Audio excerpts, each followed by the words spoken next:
Good afternoon, everybody.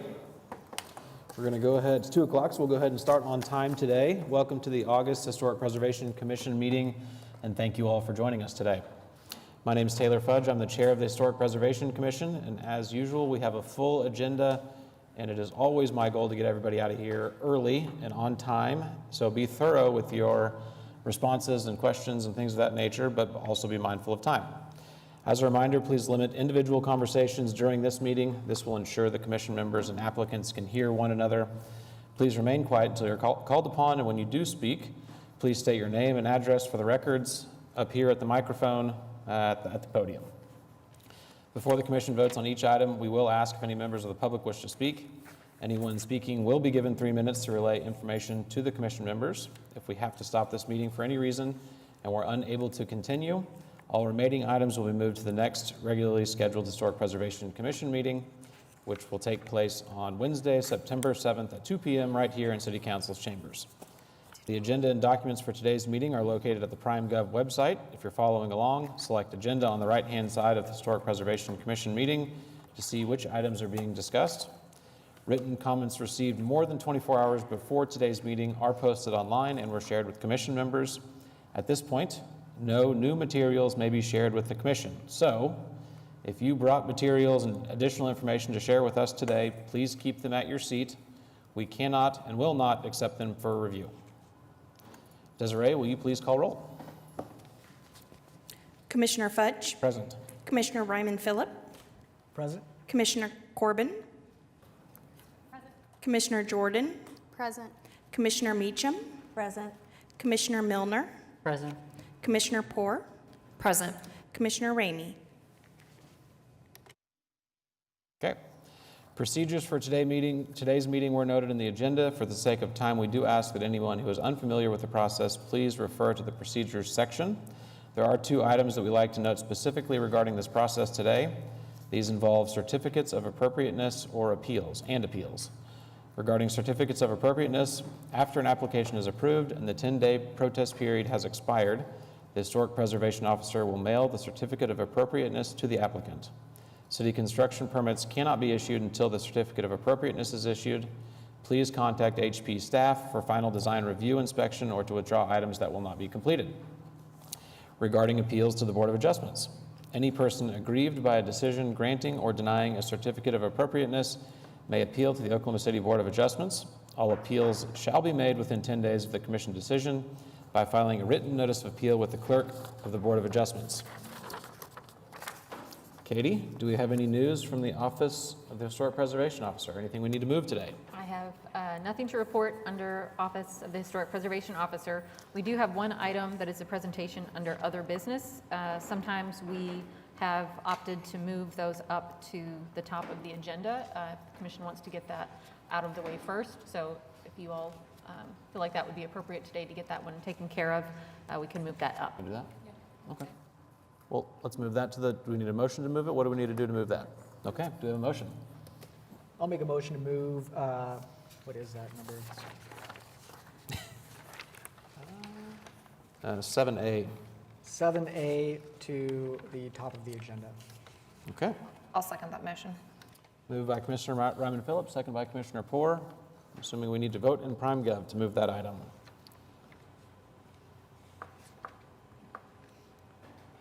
And we'll move that up to right after the consent docket, so we can Perfect. get those out of the way.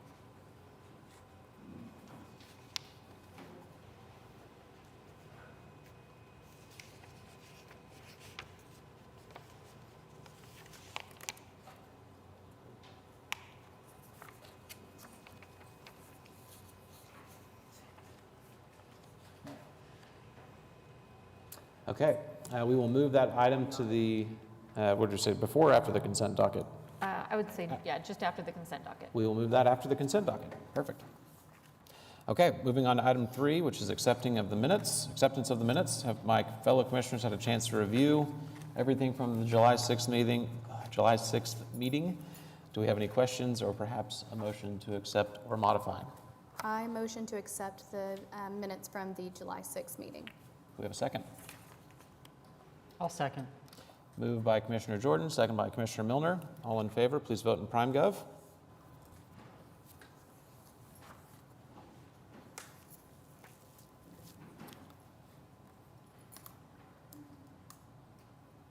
Perfect. The minutes were passed unanimously. Katie, anything from code enforcement? Nothing in particular to report. As always, the code enforcement report is included in your packet. If anyone has questions about any of those cases, feel free to contact staff or reach out to the Action Center. Thank you. Any continuance announcements or requests? We don't have any continuance requests on the agenda, and we have no requests that have come in, no new requests to Okay. announce. Under public hearings, anything on dilapidated structures or the National Register nominations? Nothing on either of those. Okay. We'll move on to the consent docket. Let's see, we have 6 items on there today. Do we need to discuss or pull any of those items, or do we have a motion to approve? I motion to approve items 1 through 6 on the consent docket. I'll second that motion. Moved by Commissioner Jordan, second by Commissioner Poore. All in favor, please vote in PrimeGov.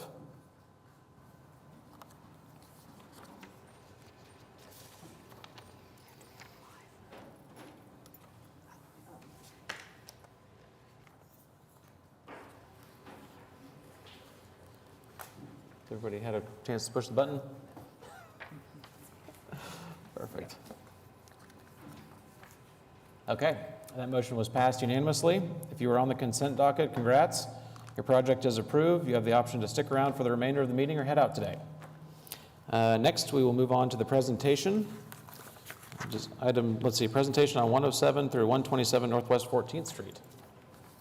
Are you guys, I know. Let's see. I'm Richard LeVar, and I'm the member of this group which acquired all these properties and has been working with St. Luke's.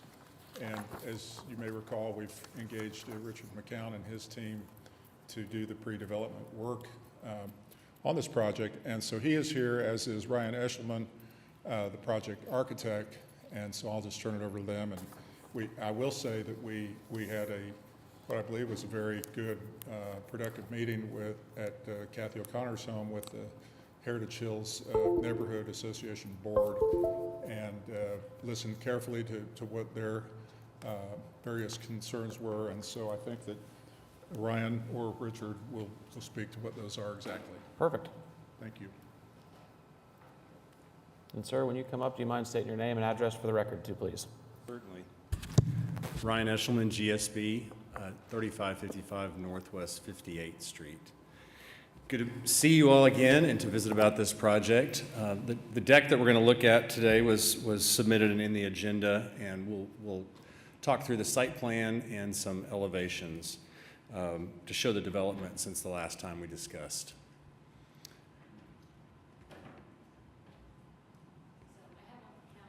Okay. Okay. Certainly. So if you can just go to the initial site plan in our deck.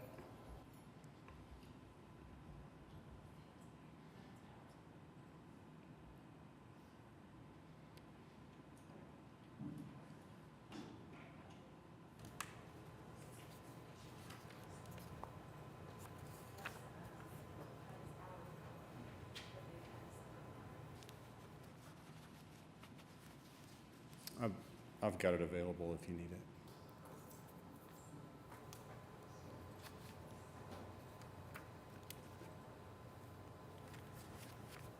I've been burned too many times by my own organization by plugging in USB ports, so I can't tell you either way what to do with that.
Perfect. Thank you so much.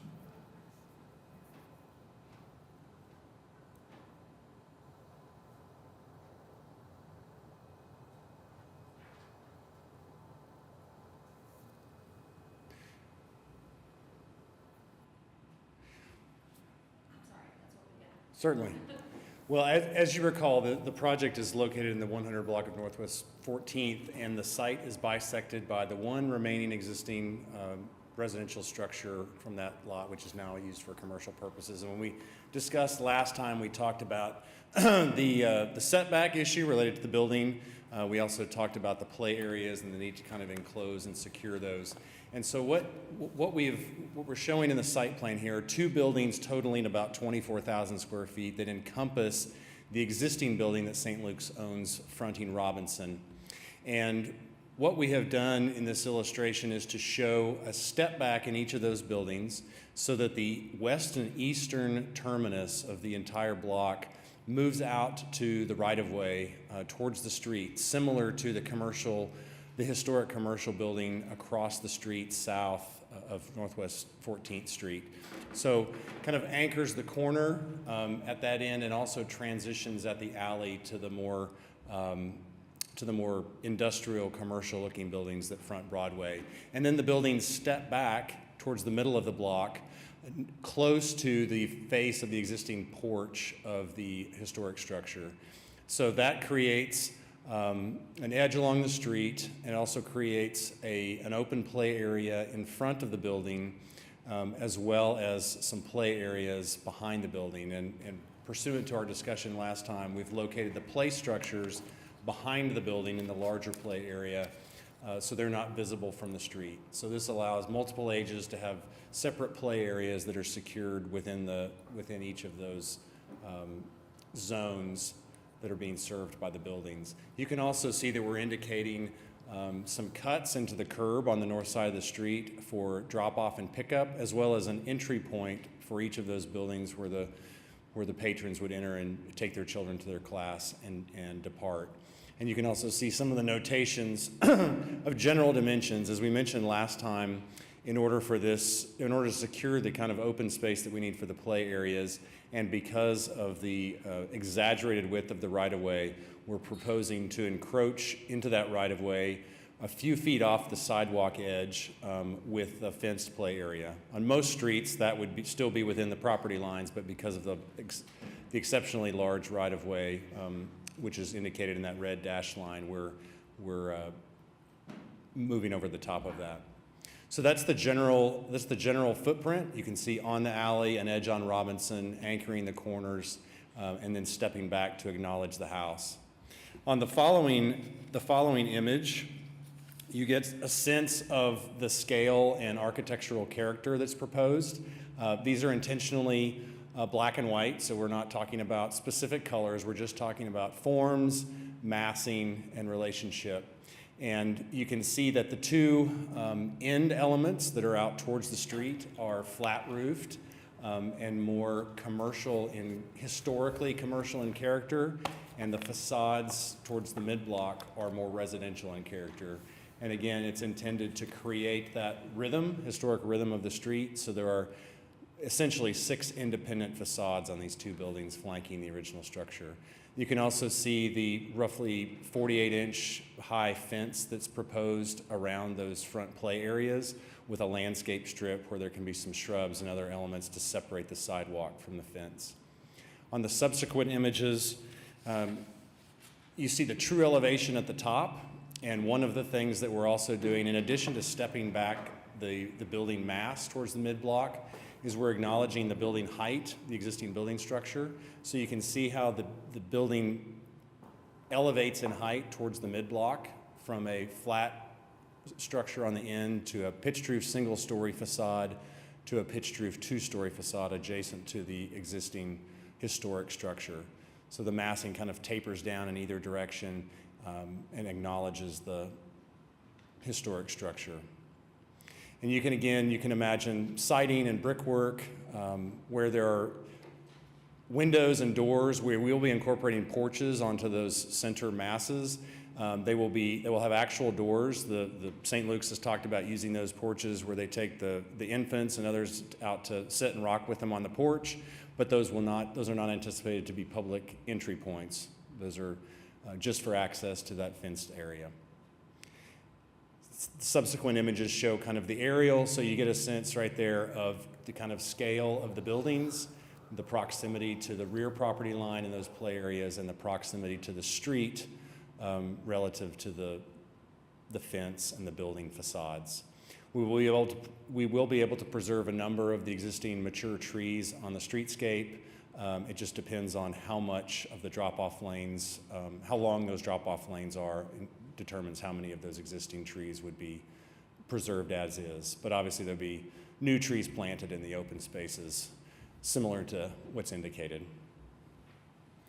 And of course, it's a child care facility, so there will be vehicles arriving, in the morning and at the end of the day for drop-off and pickup.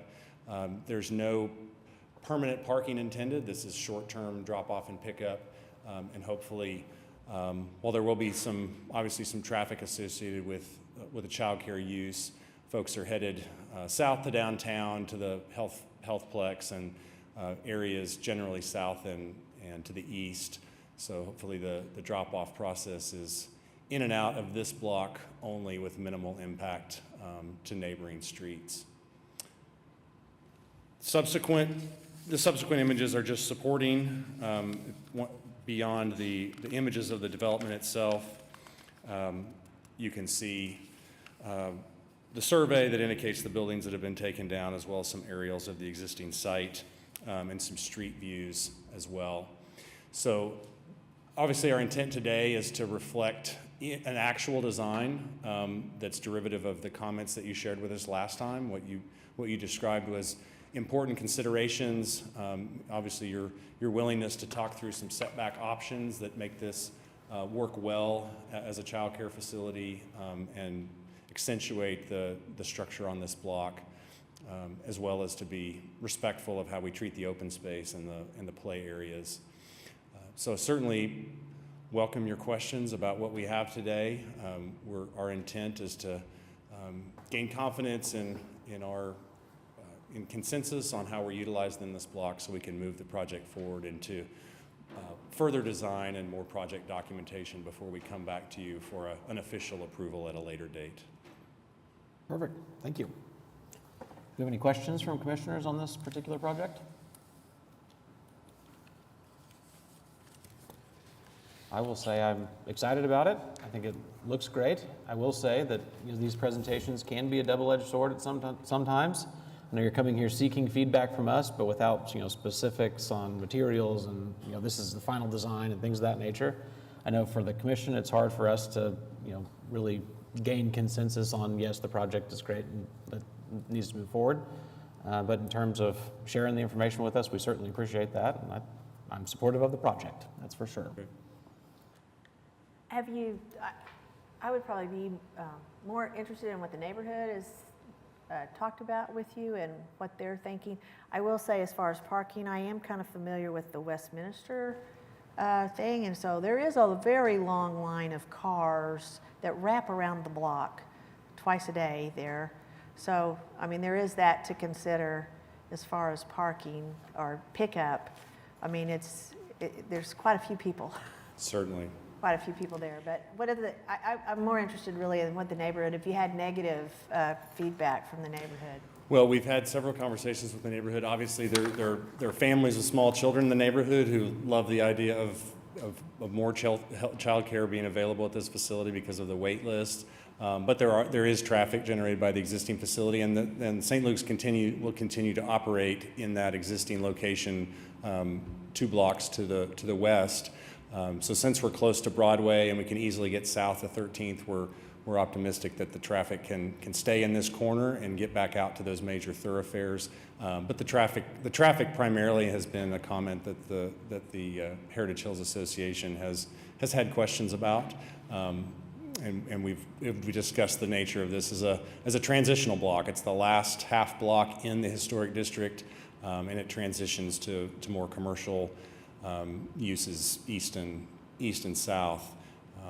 I think we've had good conversations about just the general scale and appearance of the project, but certainly the traffic has been an ongoing conversation.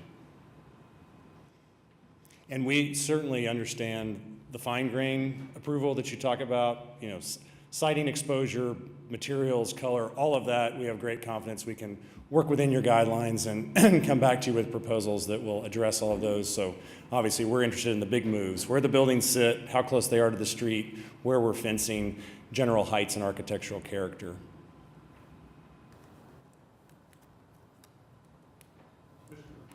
May I, just for a moment, Ryan? I wanted to say that it was somewhat mixed because, as Ryan mentioned, of course, there's some stakeholders that reside in Heritage Hills that have small children that would very much like our project. And to be honest, there were some folks that had concerns about heightened traffic issues at the pickup or drop off and pickup times of day. But I'm co-manager of the entity that owns the parcel on the south side of 14th, between 13th and 14th. And so we're committed to doing what we can do to sort of ameliorate any potential parking issues or traffic issues by what we're able to do on the big project on the south side of 14th. And one idea that Richard McCown has shared is would cause the existing alleyway on that block as you exit to the north to 14th Street to be a right turn only, to pour traffic out toward Broadway rather than going into the neighborhood. Thank you. Thank you. Any other questions from commissioners for the presenters? Anything else we should pay attention to as we move forward? Staff, did you have any questions? I think the main things that have stood out to us and that we've talked about throughout this process were, for a typical new construction project, the guidelines say that you need to be within the range of the setback established along the block, and this comes forward of that setback. I think they've, tried very hard to be respectful of the one remaining historic house in the center of the block, but it doesn't meet the letter of that guideline. And then the other thing is that there's front yard fencing, which typically the guidelines say the guidelines don't support that unless we know that it existed historically. Again, obviously there's good reason for that in this location, and with it being the redevelopment of almost an entire block, perhaps that's a different situation. But when we come back and review this against the guidelines, those will be some of the kinds of things that we're pointing out that are inconsistent with what the guidelines would say for new construction.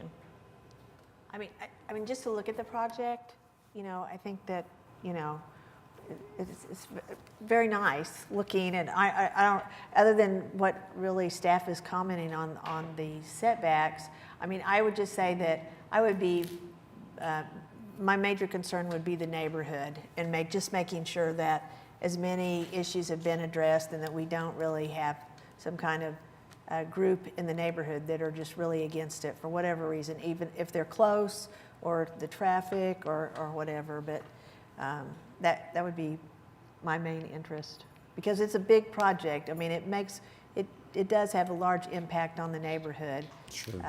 And so I think it's only fair that they feel very comfortable with whatever is going to be done. Okay. Thank you very much. Perfect, thank you. Are there any citizens that wish to speak on this particular project? Anybody that wishes to be heard on this presentation?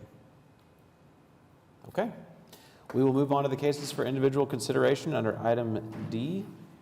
The first one we have on the list is HPCA 2100184 at 2104 Northwest 29th Street. Is the applicant present? Does not appear so. Okay.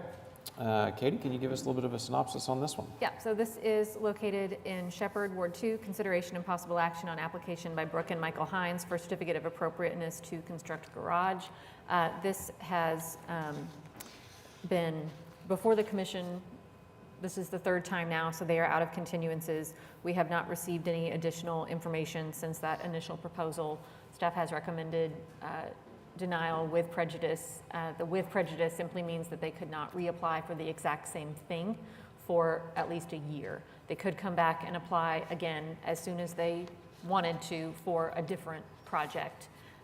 But what we've seen thus far doesn't appear to meet the guidelines, so we recommend a denial. Perfect, thank you, Katie. Any citizens that wish to be heard on this particular project? None. Okay, so the applicant has not come back with any new revisions. It does not meet the guidelines. I'm in favor of a denial with prejudice as well. Do we have a motion? I'll make a motion to deny HPCA 21-00184 with prejudice. Do we have a second? I'll second that motion.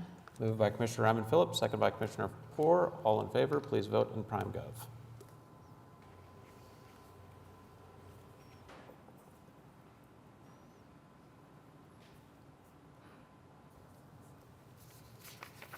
Okay, that motion was passed unanimously. We'll move on to item number HPCA 22-00067. This is located in Putnam Heights, Ward 2. Consideration and possible action on application by Devin Holloway for certificate of appropriateness to 1, construct garage elective, and 2, install gate and fence elective. The garage appears to be larger than what the guidelines support for construction of a new garage, and has proposed some materials, not all of them, but some that do not meet the guidelines. Based on that, staff did recommend continuance for the garage. I believe the gate and fence met the applicable guidelines, but may be contingent upon the garage being constructed. And I'm going to migrate down so I can pull up the images while you all discuss. I'm having Perfect. a mouse issue. Okay, is the applicant present? Yes, you please state your name and address at the podium for our records too. Example above, 1545 Northwest 36th Street. And to some degree, I'm kind of seeking a little bit of guidance as well, because from a material perspective, the neighborhood has a number of different garages. There's approximately 6 of a larger size on my specific block. There's stucco, there's brick, there's tin, a number of different materials. I kind of went with the hardy plank because it's what's available with a smooth finish. If that's not, I don't know if that's allowable under the guidelines. And then windows and doors, I mean, I'm looking at what can be acquired right now, but I'm not sure if there's, under the guidelines, is there a different material for doors, for windows? I'm looking for some input. I think that really, if just a sit down with staff would solve all of your problems. Because there's just some, and then also the size. But I know what you're saying on the size, that there's other ones in the neighborhood. But I really think that they would be better qualified to actually help you make some design changes and give you material recommendations and window recommendations versus us. That would be my recommendation. Because I think you could easily work it out and then come back and it would be, you know, closer to what we could approve, or it could be approvable. Katie, my question is if the size is no longer an issue, because to me, it being oversized is a problem. I think it needs to be That's great. within the guidelines. But can the materials and everything be administratively approved through you guys, or would that have to come back to us for specific materials? So if the commission was comfortable with everything else about the structure, then you could approve the garage with condition that they submit materials that meet applicable guidelines as a condition of the approval. But I think, the remaining issues to be addressed are the size of the garage as proposed, and then we also noted that the historic garage that we have images of had a front-facing gable roof that you could see from the street, and as proposed, it's side gable. So there's a difference there in the historic garage to the proposed new garage. So what you're saying is I should turn it sideways and have a little thing coming off of it if I wanted to continue to petition for a little bit larger size, but make the gable in the front? So the guidelines encourage approximating the original form and configuration of the historic garage when we know what the historic garage was. And one of those features is the roof configuration, so the gable facing forward. Okay. And then how about, that looks like a 612 pitch to me, which is what I proposed as well. And I believe that also matches the gable of the house. So is that okay? Yep, I would think so. Okay. So to me, if we could address the size and then have a side gable as opposed to the front gable, all materials could go through staff, I'd be comfortable with it. Yeah, I don't really know how to address the size though without having, you know, the introduction of a lot of new material with the surrounding properties. Just because it does, I mean, it exceeds it substantially, and so I think we're setting ourselves up for failure with our next garage proposals to approve something like this. I don't want to push, I mean, there are different ways to look at it, because the garage that's next to me, which is a lovely Tudor style with a brick in the front, I mean, it's gigantic. And I'm looking, and I'm not trying to apples and oranges, but I'm looking for 70 feet over as opposed to 300 feet over, which is more like what's been done in the neighborhood. So how do I best petition or best set before you an argument that would be convincing? How big is your garage proposal? 70 feet over what's, That's not what's, I'm sorry. But what is the square footage on yours? I think I may have missed something. it's 24 by 30, Is it 720 square feet? something like that, yeah. Do the guidelines not state 450? 450. It says 5% of the lot size. Yeah, so that's one of those where it gets really tricky, and I think that the benefit of having, you know, actual information we can look at from your neighbors, which sometimes I think comes from staff and sometimes from applicants. I mean, I have a list of addresses that have the larger garages as well, so. 45 feet too big according to Right. the guidelines. Got If it. using the 5%, I mean, I think that really you're in a good position with 675. Since our normal, you know, size is 450 or on larger lots like yours. So I think if it would be possible to go back to the 675. This is like an auction. Yeah, Give and take. kind of. I hear 500 here, I hear 675, I hit 700, It's a negotiation. except for it's going the other way. Yeah. It's I can a do that, I can do that. negotiation. 675. I think 675 with, you know, with a meeting with staff regarding materials would get you like in really good shape for the next Okay, meeting. I can do that. And the side gable. And And the side gable versus the front gable. And the The whole front- thing, yeah, I bring can- it back. Okay. I'll come back for the next auction, I'll be here in a little bit. I can do that. Okay. So we need a continuance on the garage and an approval on the fence. 2 motions, please. Okay, I motion to approve item 2 of HPCA 22-00067 with the agreed upon conditions that the fence will not exceed 8 feet. We have a second. I'll second. We have a motion by Commissioner Jordan, second by Commissioner Milner. All in favor, please vote in PrimeGov. And then while we're doing that, be thinking of which date you would like for the continuance. I'm showing, what is it, 9/7 or 10/5? September 7th or October 5th, which would you? September 7th would be great. September 7th? Yep, for sure. And Katie, when does that mean new information needs to be received? Tuesday. And Tuesday. how do I arrange to meet with staff as well? I think you can reach out to Katie or Angela, is that correct? Yes, so you'll just give me a call or shoot me an email. Our contact information's on the application form that you submitted or Yep, on the I've website. got your email. And new material for the September 7th meeting needs to be submitted by this coming Tuesday. So next week on Tuesday is when we would need the new material. So you and I need to meet before then. Yes, and it can be, I mean, this is pretty simple. This can be a phone call. Okay. So, yeah, That'd be great. yeah. All right, well, maybe I can call you Friday. Okay. Thank you, guys. Thank you.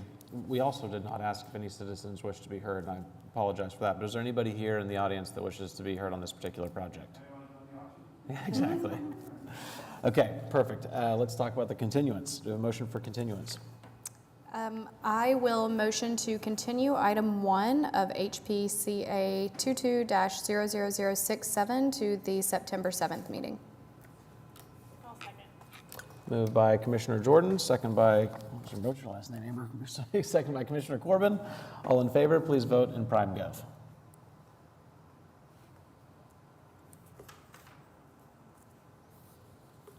Okay, continuance was passed unanimously as well. We'll see you on the 7th. Moving on to item number 3, HPCA 22-00068 at 626 Northwest 28th Street. This is in Paseo, Ward 2, consideration and possible action on application by Tammy Nahart, TRN Enterprises LLC for Andrew Black, Dre Barracks LLC for certificate of appropriateness to 1, replace non-historic windows, elective. The commission has seen this previously.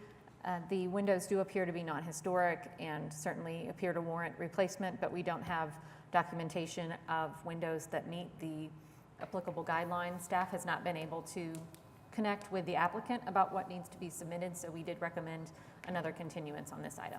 Okay, is the applicant present? Are there any citizens that wish to be heard on this project? Do we have a motion for continuance?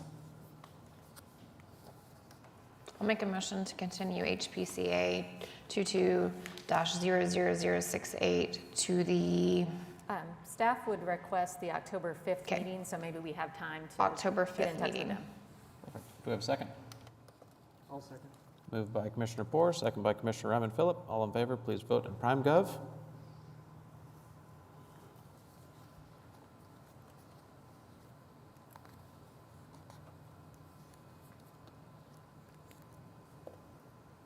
Okay, that motion was passed unanimously as well. Moving on to item number 4, HPCA 22-00069 at 2109 North Broadway Avenue. Is the applicant present? And if you don't mind, state your name and address for the record at the podium. You need my address or the address of the project? Both. Well, your address, I'm sorry. Brad Trice, Trice Construction, 7342 Roxborough Drive, Oklahoma City. This is Heritage Hills East, Ward 6, consideration and possible action by Brad Trice, Trice Construction, for Oksana Dijak, QWAK, for certificate of appropriateness to 1, construct an addition, elective, 2, construct garage, elective, 3, install driveway, elective. The commission has heard this item previously as well. It was continued with the request that additional information be provided.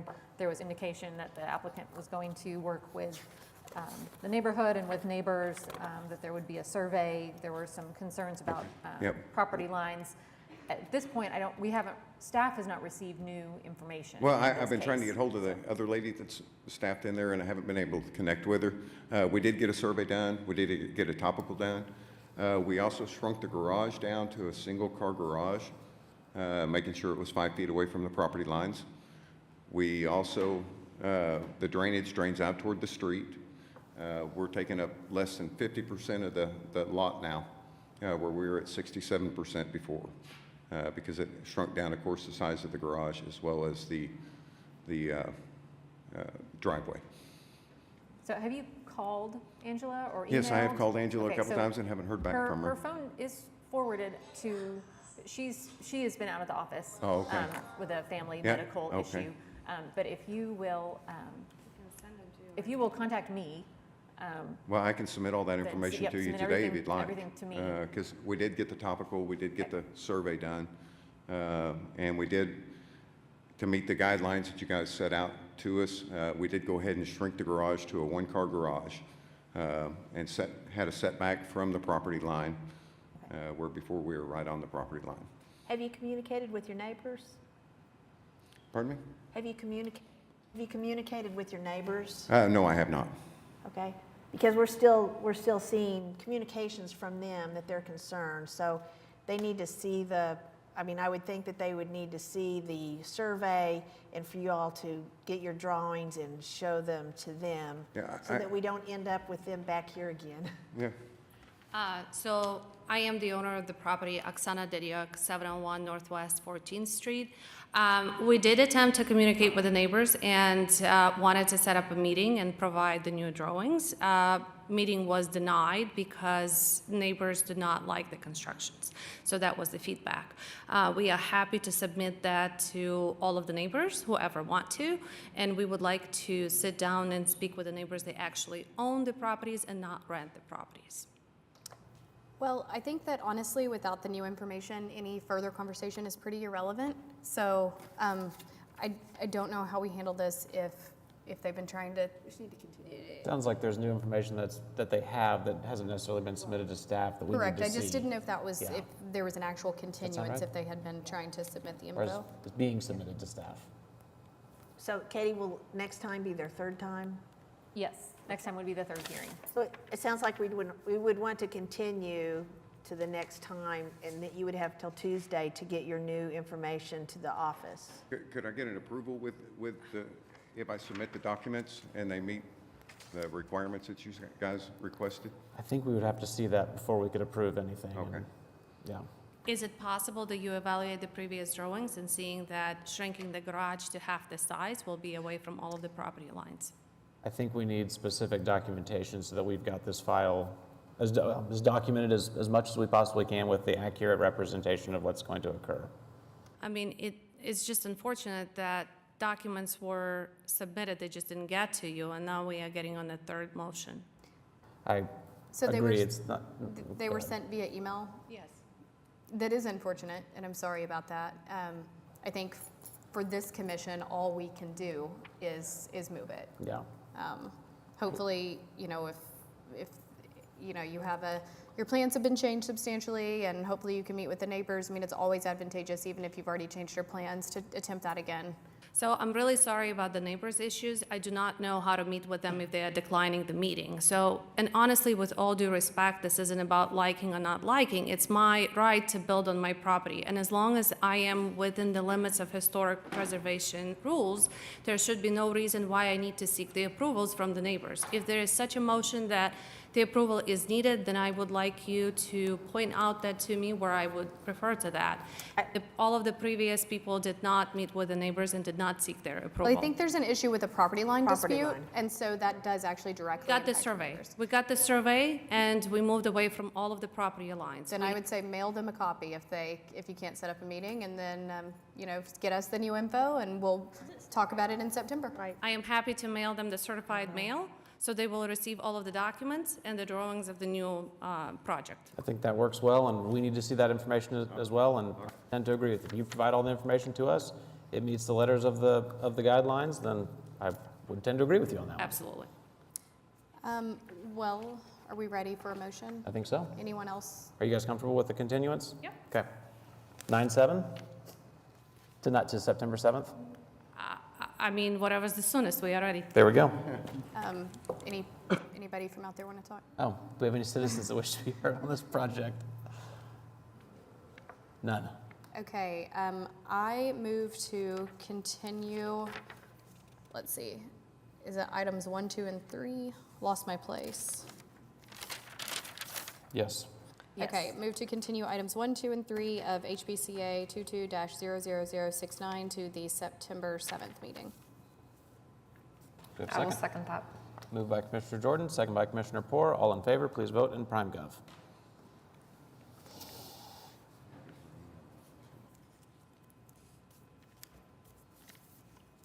That continuance was passed unanimously. Thank you. Moving on to item number 5, HPCA 22-00071 at 108 Northwest 25th Street.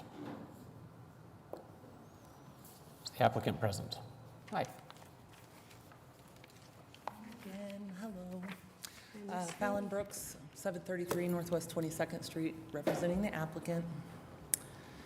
And this is Jefferson Park, Ward 2, consideration and possible action on application by Fallon Brooks Creative Home Designs for Kayla Watson, Bad Apple Equities LLC, for certificate of appropriateness to 1, construct house elective, 2, construct garage elective, 3, install mechanical equipment elective, 4, install paving elective, and 5, install fence elective.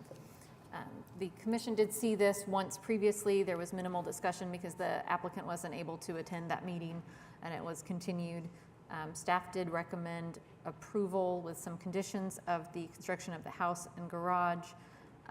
I believe in the paving, we recommended a continuance on the mechanical equipment and fence. That is something that can be administratively approved once we have that more fully specified as to what's proposed. Okay, thank you, Katie. So it does look like staff has recommended approval on pretty much everything. Do we have questions on that approval? Do we agree with that, or is there anything that we want to discuss with the applicant? I would just like to add, I think that as far as the size, it's too big for me.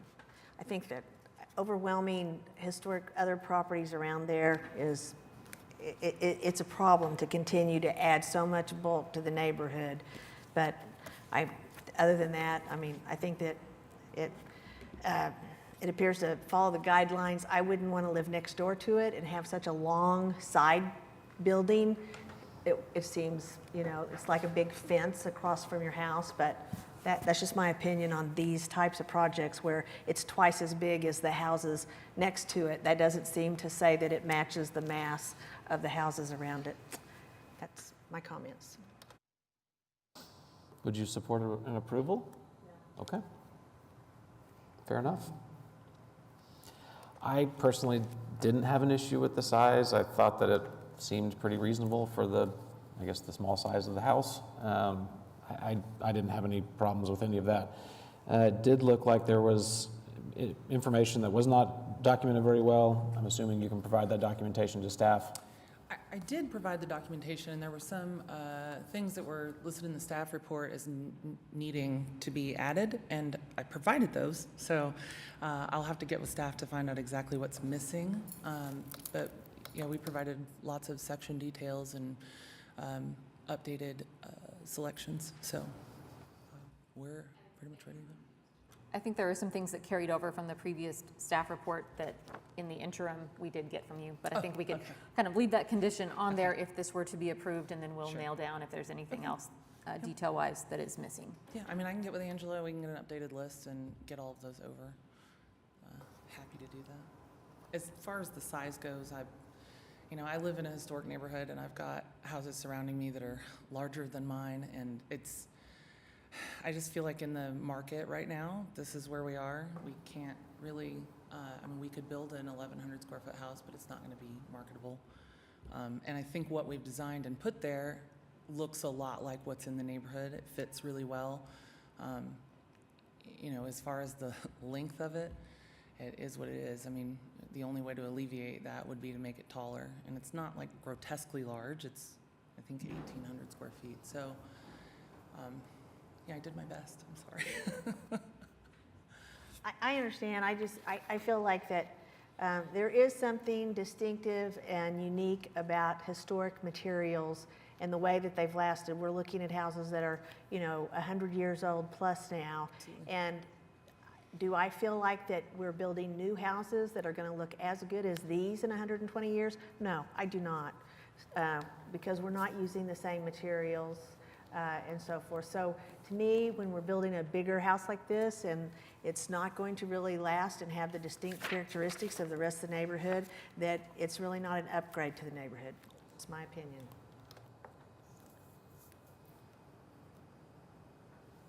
Okay, any other questions from questions or comments from commissioners on this particular project? People need housing around this area, and then a lot of those houses aren't really up for sale. And this house, even though it is bigger than the other area, I agree with the applicant that no one wants an 1,100 square foot house. Well, but it's not up to us to make things marketable. Right. We have No, no I financial agree. stake. But I do I think agree. that by nature, historic neighborhoods have, I went and saw a little bungalow on 19th Street today that was surrounded by homes that were 4,000 feet. So, I mean, it happens. It has happened for 100 years. Okay, do we have a motion that we would like to make on this particular project? Sounds like we're divided a little bit on this one. I always bring That's all drama right. with me, don't I? Yeah. So. I think we need to see if anyone from the public Keep would like to forgetting that today. Apologies. Is there anybody here from the public that wishes to speak on this particular project? Anybody want to comment on the size? No? Okay. I'm just kidding. Do we have any other comments or any questions, concerns, anything that we need to address, or do we want to make a motion on this particular project?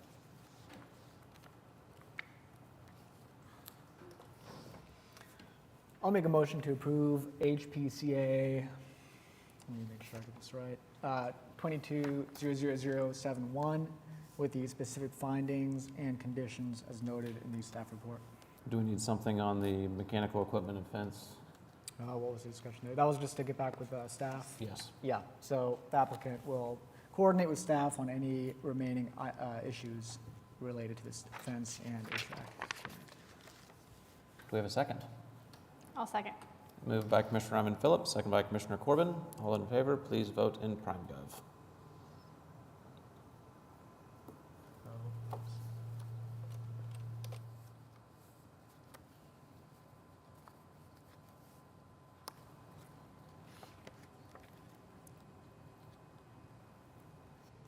Has everybody voted? Okay, that motion passes as well. Thank you. Thank you. Moving on to item number 6, HPCA 22-00072 at 120 Northwest 25th Street. Is the applicant present? Perfect. You state your name and address for the record at the podium, please. And this is in Jefferson Park, Ward 2, consideration and possible action on application by Danny Boren for certificate of appropriateness to 1 construct shed with carport attached elective. This was seen by the commission previously and continued for additional information or revision to the design. I believe the applicant for this one also was not able to be at the previous meeting, so there wasn't discussion about the commission's concerns. The size is well below what is typical for an accessory building. Staff did recommend continuance with some concern about the form and materials and their appropriateness to the structure and to the district. I'm Danny Boren. I'm at 120 Northwest 25th Street, a couple of houses down from actually where that other house is going to be built. So I wasn't aware that we had to be present for the last meeting, so that's why I wasn't here. Also, this is my first time doing anything like this, so I'm like just unaware. The back and forth of the emails between Angela and I have been very confusing. So I think I just need a lot of just laid out what you need from me. I know the materials, I listed what type of wood we'd be using, the color stain we'd be using. I gave the exact list of all the materials that we'll be using, plus the ones that we will actually purchase with links to Lowe's. So I guess I'm just unsure where the hesitancy is or what you'll need clarity on. So Katie, is there even, and I apologize, I'm not extremely familiar with this aspect of the guidelines, is there a scenario in which we would approve a carport with any materials? Yes, so we have approved numerous carports. There is nothing, the word carport is not in the guidelines. There's nothing that says we can't have carports. If it's in a location that's not visible from the street, that's not impacting the street facade of the historic structure, then there is nothing to prevent the commission from approving a carport. When we look at accessory structures in general, we look at, is the design compatible with the character of the structure, character of the district, the materials meet guidelines that are applicable to whatever it is that's being built, is the size compatible within reason for the site. I think the size of this one is perfectly compatible. I think it's minimally visible or not visible from the street. I think this is one where the real concern was just whether or not the design was something that was compatible, or whether a design that was a little out of character with this historic structure and with that district could still be approved on the basis that it's an accessory building, it's not going to be visible from the street, or if the commission needed to see something that was a design more typical of an accessory building. Is this considered permanent? Is this actually considered a permanent accessory structure? I'm trying to dig through here and figure it out. I guess I don't really, I mean, I know that it doesn't specifically address that, but it's my understanding that most of the historic districts and their as far as the word is not in there, but I cannot ever remember approving a carport. And we have to approve a carport, in my opinion, brings forward the idea that we would approve other carports. We had a big discussion over another one. Now, it was in the front of a building, or it faced the front, but I guess, Katie, you'd have to show me what we've approved, because I do not remember having approved carports in the past. And I personally don't see how it could be compatible with a bungalow unless it was a porte-cochere, and we can't add porte-cocheres to existing houses. So I just don't see how a carport could be compatible with historic properties. I think a better word for it probably isn't carport. It's We've gone down this road before too, and people have called them a car cover. They've called them I don't know. We've had every kind of imaginable name applied to carport. But I think that in Oklahoma, we would call a roof over a car that has posts a carport, whether it's attached to another building or the house, or if it had 4 posts. That's my opinion. So I would have to see other cases that we've approved, but I can't remember any. So jumping back to whether this is actually considered temporary or permanent, I mean, I realize the guidelines aren't going to use those specific words, but I'm reading here that it says the applicant has indicated it is on a proposed concrete slab foundation, but I'm not seeing anything about that in the application. So can you just clarify that for us? If it's permanent or not? If you're going to actually be laying a concrete slab foundation and building on top of it? I'm just not, and I may be missing it in the application. I don't think it's in an email with Angela, but it's not in like files that I attached, if that makes sense. So I guess I just wasn't sure that was even an issue, like building it on concrete versus building it on the ground. So if I need to make that official part of the Well, I just PDF think that with I any sent. application, like we want to see full scope of the project. You know, popping up something in your backyard that's not on a slab might be equivalent in the guidelines to like a wooden playground or something, but then laying a driveway and a foundation and putting something that will in theory remain for 40 years is a little bit different conversation. Yeah, our neighbor and I have a shared driveway, so we've talked about getting the driveway done next summer. Instead of this, we wanted it done this summer, he suggested next summer. So the original idea was to get our driveway repaved into where the garage or carport would be. But since we're not wanting to do that since it's shared, we were just gonna do just the slab to build it on now and then extend it next year with a different approval process. I will say, I don't know, our carports normally, like in our neighborhood, the carports are all attached to the house going over their driveway. So this is, I don't know, 20 feet from our house, 10 feet inside, so it wouldn't be seen from the street, but also it's more of a garage without a door. It's got walls, they're not insulated, but it just doesn't have a garage door. But it has all the 3 walls and a roof on it, so I don't know. When I think of carport, I think of them coming off the house looking more like a pergola, where it's just Right. 4 posts Right, and then and a that's what roof. we call a portico share, which Yeah. we allow if it's historic, but we do not allow new ones to be attached to houses. Okay. That's specifically in the guidelines. Yeah. I think that without information on, you know, whether you're pouring a driveway now or whether it's going to be on a slab that's disconnected from any driveway or access, there's not a real way to vote to approve it or to deny it. I mean, the only path forward to me is a continuance because I don't know how to treat it. You know, like when we're actually going back to the guidelines and trying to determine how to vote on it, I don't know whether to vote on it as a shed or as an accessory structure, as a pergola, as a carport. I think there's not enough clarity there for me to vote for or against. I would only be able to continue it. I tend to agree with you. I think the placement of where it's going suggests garage. And with that suggestion, to me, I don't think the design is compatible with the house or anything else in the surrounding vicinity either.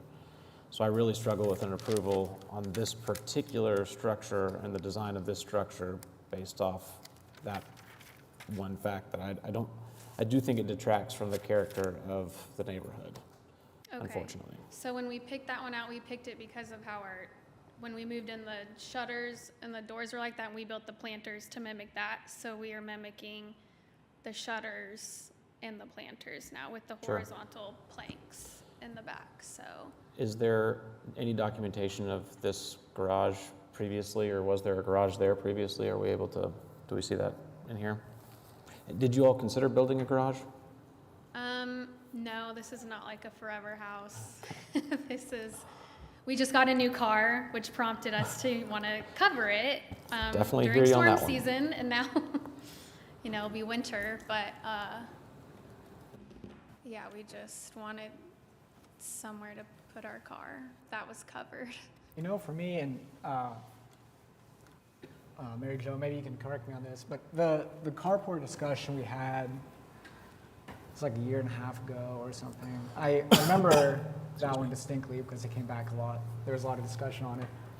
And I feel like we discussed that if it were an accessory structure in the back, that was something that could potentially be approvable. And I mean, I guess personally, my feelings towards I think we this- try to give people hope. Hey, come back. Maybe if you bring this back. I don't think that would have been approved in that situation either. But we have denied, particularly I mean, I understand the difficulty in the small house and the small area and all of that. I sympathize there. But I mean, if we say yes to this, then, and people in the neighborhood know they can get carports, we're going to have a line of people wanting carports. Agreed. Because carports are much cheaper than garages.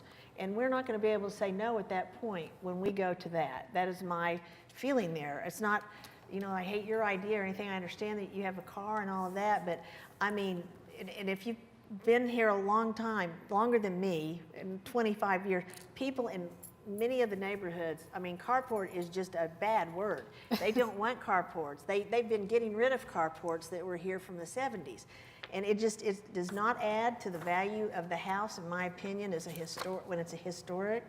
If it was a mid-century house and you wanted to do a compatible type carport for that, then maybe the design could be figured out. But for this, then we'll just have to say yes to everybody. If we do a kit carport in a backyard, it's just going to be, we're not going to be able to say no to anybody else from then on. Carports are going to be allowed.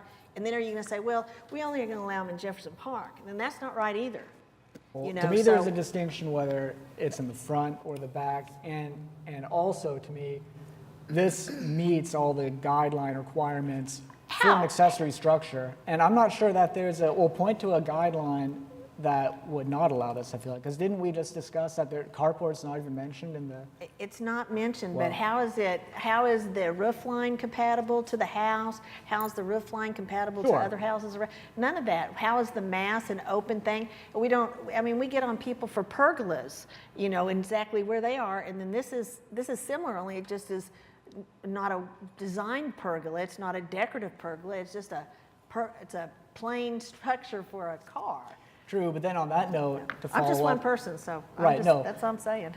No, I understand. I guess on this one, what's unique as well to me is that it's not a permanent structure. I mean, it's on some, to me, it's like a play structure, something else. I mean, I don't know what the distinction is between when do you have to come to HP for review? You know, is it only for permanent structures? I think Sarah Jordan was do we allow? harping on this. We had another one. We went round and round. Not the one that we remember, but it's been several years ago. And I mean, it was the same thing. And they were just like, well, it's kind of a pergola. It's kind of a carport, but it looks like a pergola. But we're going to put a car under it, maybe some of the time. But we would probably approve a pergola. Not if it's. I mean, we say no to people all the time. It has to be in the exact right place in your backyard, and all that. I think it sets a precedent of a type of, if you want to call it, accessory building that people in the historic districts have denied for the last 50 years. And every time one comes up, it's been a struggle to try to either get it, I don't know. But and then just to do this one, then I think it's just everybody can do one from now on. We'll just advertise, hey, don't spend $30,000 on a garage, just get a carport. I guess where I get back to is I do feel like it affects the integrity of the property and the surrounding properties as well. Well, I'm not sure we don't really have an accurate site plan either, so we don't really know where it's placed. And there's no way to approve it today, so unless somebody's trying to get it denied, I mean, I think we save ourselves the next 30 minutes and see what comes back next month. Okay, so are you saying that, we have a question from we should give hope to the applicant? That's what I personally feel about. like there's not a way to deny it with it not, to me, again, not having anything in the application regarding an actual concrete slab or foundation would prevent me from denying it right now because I don't have clarity on what I am actually denying. We can call it whatever we want, but when I'm just looking at these plans, it does not easily, without any wording on it, I don't call this a carport. And so to me, without having more information regarding how permanent this thing is, and I just wouldn't vote to approve or deny it. Were you planning on parking on the grass? Because I don't think that's actually allowed. No, the plan, I had emailed it to Angela in the body of the email, but it was not in the PDFs I attached. So is that? It does sound, I'm sorry, I didn't mean to cut That's you okay. off. Go ahead. I was just wondering, do I just need to put that in writing in a PDF form that it will be on a concrete slab? Yeah, so if you just like sorry, I actually already closed that tab, but just in your application where you had the step-by-step Okay. of, Yes.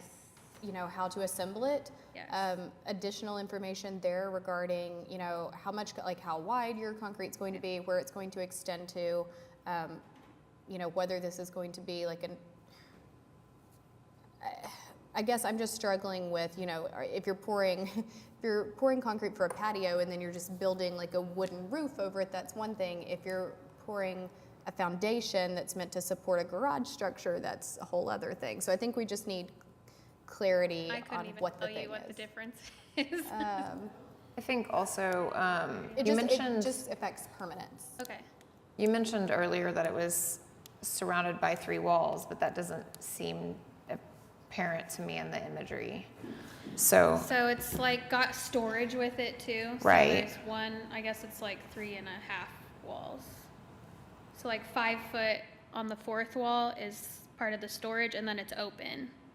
So like the completely. back part is open, the side to So- where you would park is open.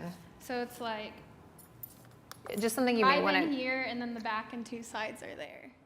Okay. Well, something may need to be clarified because that's not visually what I interpret.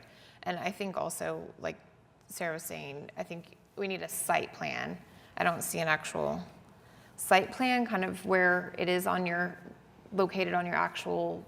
There is an attachment Property. on there. Did I I miss guess I it? can't see what you guys can see, but I did do one in Canva for it. I guess I don't know what makes it official or not. It may have just not made it into our It just might not have. Yeah. Do all of the materials, But are this those doesn't tell me. appropriate as well? Well, it depends on what we're calling it, because if it's a pergola, they're probably appropriate, and if it's an accessory structure, they're probably not. Yeah, but if you're parking a car underneath it, it's not a pergola. I just think Because when I I'm see what looking, like, Mr. Meacham's saying, The sides are if we approved it open, and they understand there was a closed. pergola, Yeah. and then they start parking their car, it's just, that can be a Pandora's box. I don't disagree. I just don't think I can deny it right now based on what's in front of me. Oh wait, you are right. It's just the storage that's got the walls, Okay. not the other 2 sides. I would be interested in hearing from the audience because I know there was somebody who was interested in speaking. I guess my question too is, are the materials used in this particular item supported in the guidelines too? And maybe that's a staff question, Katie. Do you believe that all the materials on this, because I'm going to call it a do-it-yourself kit, because it's going to all come, is that fair? Yeah. So it's all going to come kind of pre-packaged, prefab, the materials Well, are no, what the materials we just are. bought the plans, and then our contractor goes and buys the Okay. list of stuff. So we have to still buy the stuff. Okay, Yeah.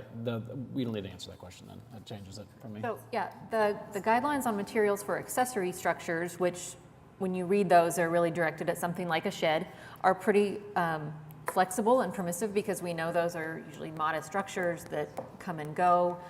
This is proposed to be wood. The flat roof is not something we typically see, but I believe it's an appropriate material for a flat roof. It's just not something that we often see on accessory structures because they usually have a gable roof.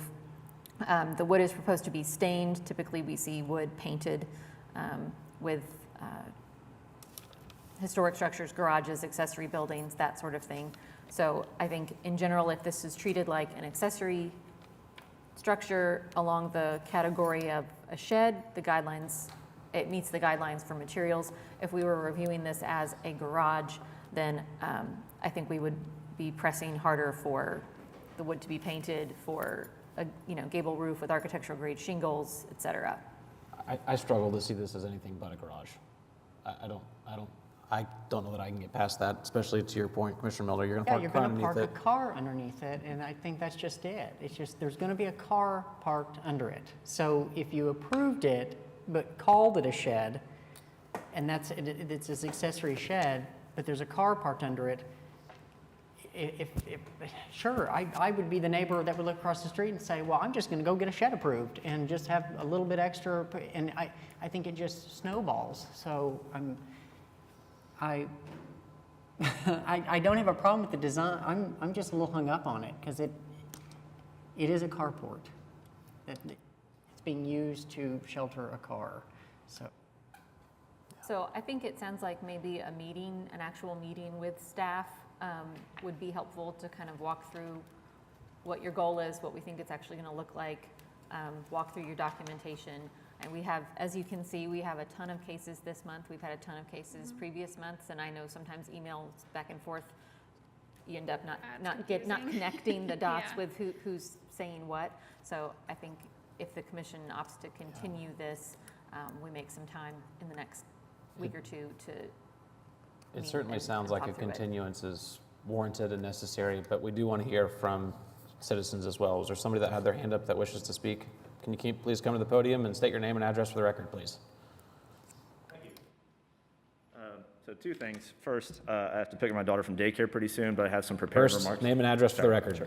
I'm Anthony Carfang. I live at 2324 Northwest 26th Street in the Shepherd Historic District. I will have to pick up my daughter from daycare pretty soon for a doctor's appointment, but I have some prepared remarks regarding item 12. So if you could potentially pass this out, and I think Commissioner Raymond We are Phillips, not on item 12 yet. We're going to finish this. So if I could leave my prepared remarks with you to read later. Okay. And then Commissioner Phillips, I think your tone of voice might capture my intent on the emphasis of the words if you could read it for me. With regard to this item, so anybody who knows me, I hate cars. They threaten my life. Bike is my main form of transportation. I am parked in the shade next to a bench outside because the bike racks around this building are in the hot sun, and I don't want my daughter to burn on the seats. So give me shade. Give me a large structure, a warehouse even, that I can bike through that has shade. Give me, I do also work tirelessly so that other parents can pick up their kids by bike from daycare, and that alleviates the parking issues around St. Luke's. So that being said, whether she parks a car under the carport or not, I think if she wants to build a structure in her backyard to allow grapevines to grow, to start a winery and park her car under that, I think that's great. If she wants to build a structure to maximize the potential of solar panels in her backyard, I think that's fantastic too. But most importantly, my house in the Shepherd Historic District has a carport. It is called a carport. The pictures that I have historically go back only 30 years, so I don't know about 50, but my house has a carport. When my wife and I first moved here in 2013, when we were looking for houses, there were several in Heritage Hills that have carports. I can think of one specifically around 20th on Broadway. So I think there is precedent, and the terminology of carport or not, whether it meets the guidelines or not, and especially if it's in the backyard and minimally visible, I think that should be approved. So, thank you. Thank you. Okay, so it sounds like a continuance is necessary on this particular project. Would you like a continuance to September 7th or October 5th? September 7th, please. Perfect. You'll have to have materials and information to her by Tuesday? That's fine. I can do that.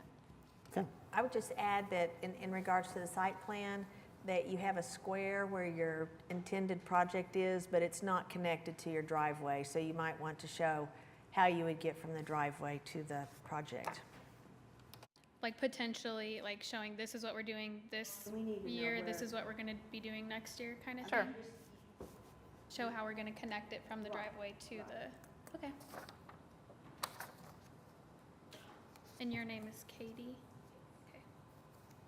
Catherine So Friddle? if you've emailed Angela recently, you should have gotten her out of office that has my contact information in it.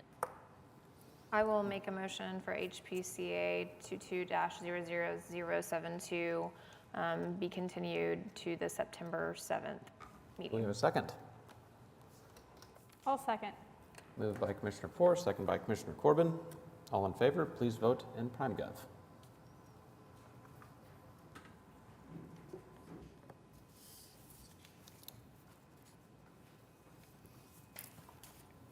Okay, that continuance was passed unanimously. Thank you. Moving on to item number 7, HPCA 22-00082 at 536 Northwest 41st Street. Is the applicant present? Can you please state your name and address at the podium? This is, as she's walking up, this is in Crown Heights, Ward 2, consideration and possible action on application by Kathy Jo Hinkle for certificate of appropriateness to, 1, replace windows in rear sunroom. It's actually windows and a French door, to be completely accurate. This was heard by the commission previously and continued for some clarification on the configuration of the doors and windows. After speaking with the applicant, she is going to put the windows and doors back in the existing configuration. We did recommend approval with condition that we get all the specifications for the windows and doors meeting the applicable guidelines. And I think we pretty much have that already, actually, from what the applicant submitted in working back and forth with staff, but might leave that condition attached just to make sure we capture everything as part of the certificate of appropriateness if the commission so chooses to approve the application.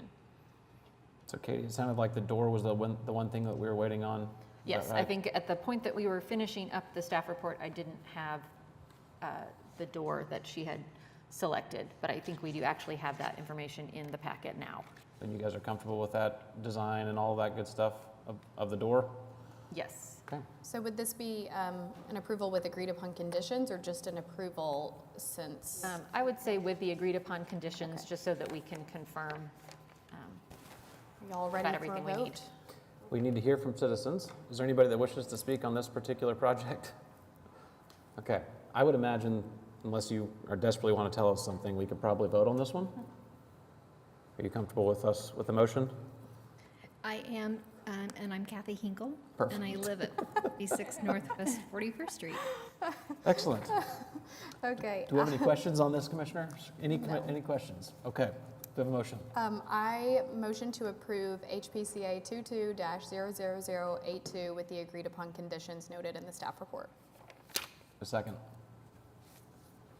I'll second. Moved by Commissioner Jordan, second by Commissioner Corbin. All in favor, please vote in PrimeGov.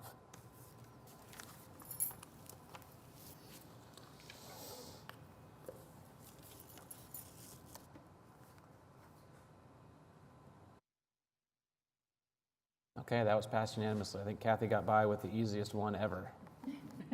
Thank you. All right, move on to item number 8, HPCA 22-00087 at 808 Northwest 17th Street.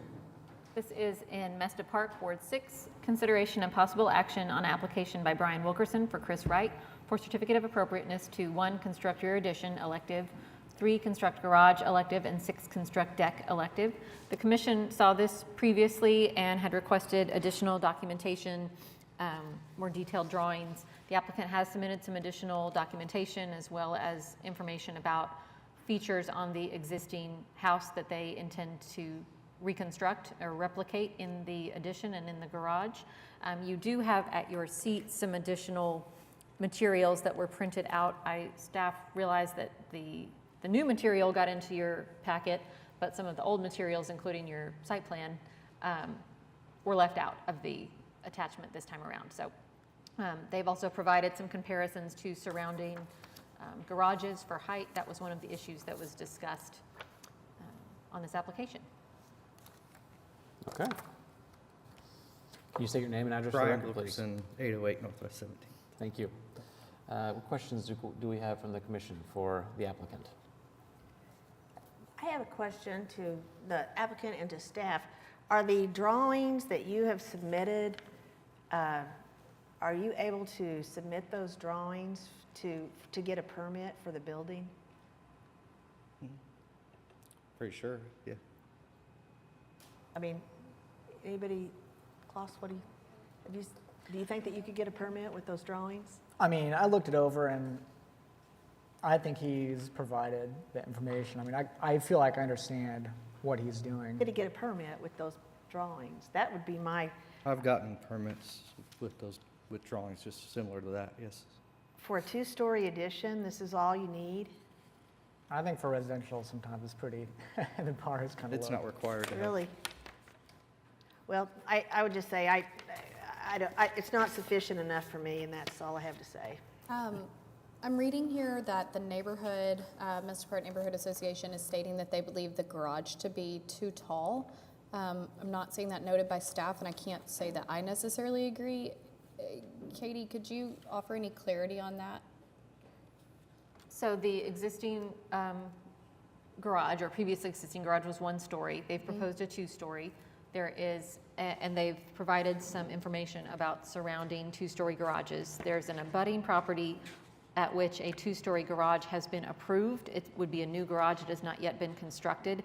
And then the others are kind of sprinkled farther afield in the surrounding area. So if that's the case, how is it applicable to approve it based on abutting properties if that garages if that has not been built? I mean, and they want me to build it when I build mine. They've already asked me, and theirs has already been approved, and it's 2 stories and taller, so they said they're gonna build it before the end of this year, regardless, but. I don't agree that follows the guidelines. And the other is that this is one of those, I've commented on this before, that we're actually breeding these 2-story garages in that we have historic garages, then you can have another garage, and then if you build a new garage, then if you're next door to somebody else, you can build another new garage. That doesn't seem right to me, but I don't see how that we can approve it if it's not standing. It's supposed to be one that's there. That would be my concern on the garage part. I mean, I don't see how we could make an exception to that because we do not know that would be built, and that is the sole reason that you are being allowed to build the 2-story garage. Is it the sole reason? I mean, there are. You have to have an abutting garage. Let me clarify. This is not a 2-story, correct? This No. is a 1-story with a window in Yeah. the gable end for what And, would I be mean- attic space. But it is taller than the existing 1-story garage. The pitch of the roof, the height of the walls up to the eaves is taller than, but it isn't a 2-story structure. Sorry, I should have clarified that previously. Is there anyone here from Mesta Park? Well, from the HP Review Committee for Mesta Park? Me too. No, I just was curious. They just haven't offered much of an explanation other than they personally think it's too tall. And so I don't really value the comments that we get from the neighborhood and from neighbors, but there's just no clarity or recommendation or reasoning as to why it should be smaller. And so I'm struggling. I mean, it's a really tall house. There are a lot of 2-story or tall 1-story garages in that area, and I don't necessarily have a problem with the height. Is there any particular reason the garage is being built over spec or over what the guidelines stipulate? I mean, for Just storage. extra storage? I mean, future, yeah. I honestly find it visually way more appealing with the height of the house. It's a fairly grand historic house for that stretch of the neighborhood, and it's honestly extremely surprising that the historic garage is that size. It's almost like it wasn't compatible when it was built. Yeah, I personally don't see an issue with that, and I'm sorry, I feel like we apologize. can't- I thought it was a 2-story garage. Yeah. So, What were you gonna say? no, I agree with both of your comments. I mean, I don't see a justification to deny this. You know, I think, to me, it meets, you know, it's reasonable in size. I think the form fits the house. I don't have any specific complaints about it. The house is rather grand and tall, so I don't think that it necessarily, I mean, I guess that could be the unique circumstances that it's built a little bit taller so that it seems to fit the massing of the house.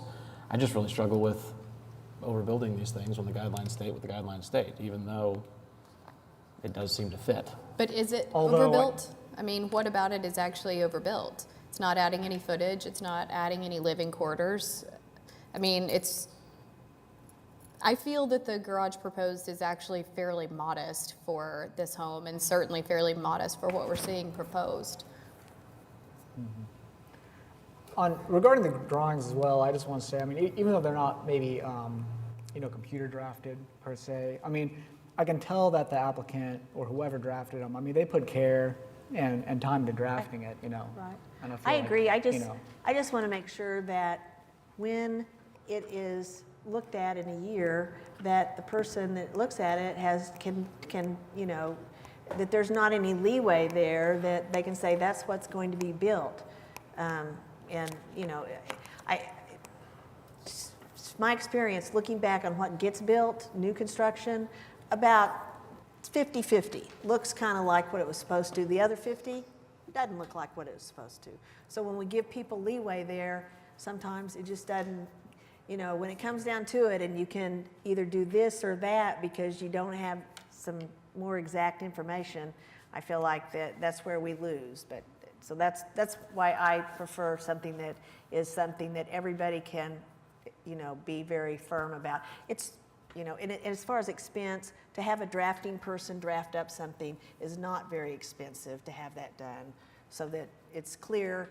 And it also, somebody like that also, when you're preparing drawings like that, you catch things that you might not have thought of when you're just drawing it by hand.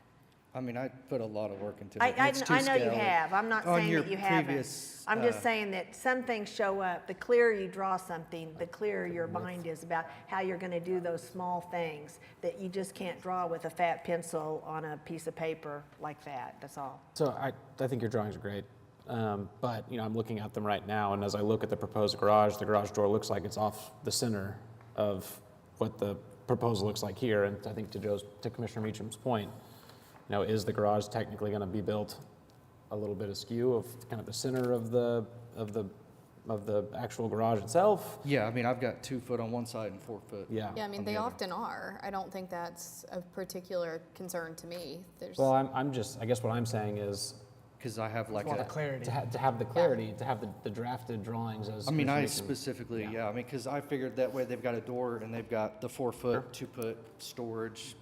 And I'm not countertops. opposed to that either. I'm just saying that when you leave something off, then it's up to you to decide what's done. And then when the inspector comes to compare, is it going to be exactly like that?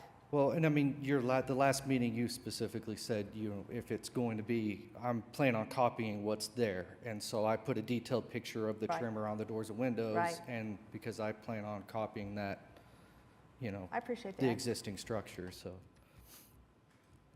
Any other questions from commissioners? Do we have any citizens that wish to be heard on this particular project? It's the first time I've got that today, so I feel really good about it. Okay, nobody. All right. Okay, any other questions, concerns? What do we need to visit about with the applicant, or do we have a motion on this particular project?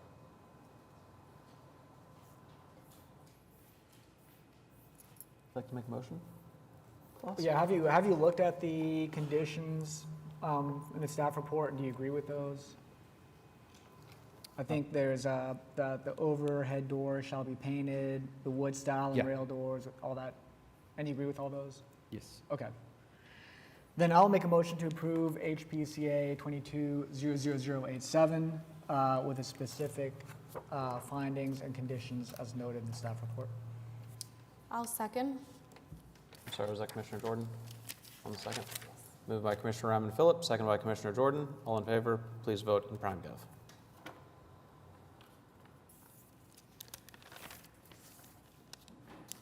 That motion was passed unanimously. Thank you. Moving on to item number 9, HPCA 22-00088 at 2522 North Chartel Avenue. Is the applicant present? Can you please state your name and address for the record? Asa Highsmith, 435 Northwest 23rd Street, Suite 214. Perfect, thank you. Let's see, last time we visited, I think you were going to bring back some new documentation on the stained glass and kind of the intent behind that. Yes, sir. And hopefully what we've provided has kind of illuminated the existing state of the stained glass that is there. We provided exhibits that took pictures from both interior and exterior. One thing that, you know, I was caught a little surprised at the last meeting because we had a picture up on the screen that showed a significant amount of stained glass there. And I'm not sure when that picture was from, but going back to the site, because I remember being like, man, does it really have that much on there? And we went back out there, and I don't know when it happened, but it happened prior to, you know, our involvement, and they're just not there. So what we have, you know, in reality is what we showed in the submittal. We've got, you know, kind of as we indicated, generally the 3 top portions of each of the sides remains. We're going to keep that. That front portion where it showed a majority of the stained glass on this kind of older image, we do have the upper portions, but we don't have the lower portions. Again, going to keep it. We're keeping what's there on every window. We're going to do our best to repair the damaged stained glass. To be honest, you know, we're kind of in the middle of searching for who that person or that craftsperson might be. You know, it's going to be a difficult thing. I think just to kind of, you know, figure out how to do that. I think modern building code, you know, doesn't really provide a whole lot of opportunities for people in this type of field these days. So we're doing our best, but it's you know, it's still same use. You know, still same project. Hopefully this helps with the questions you guys had, and happy to take any questions further. I think this documentation is very helpful. The big question I've got now is what happens with the wood that we have in the stained glass windows and all of, I mean, so we talked specifically about the glass. Mm-hmm. What is your intention with the wood and kind of all of the framing and all that stuff?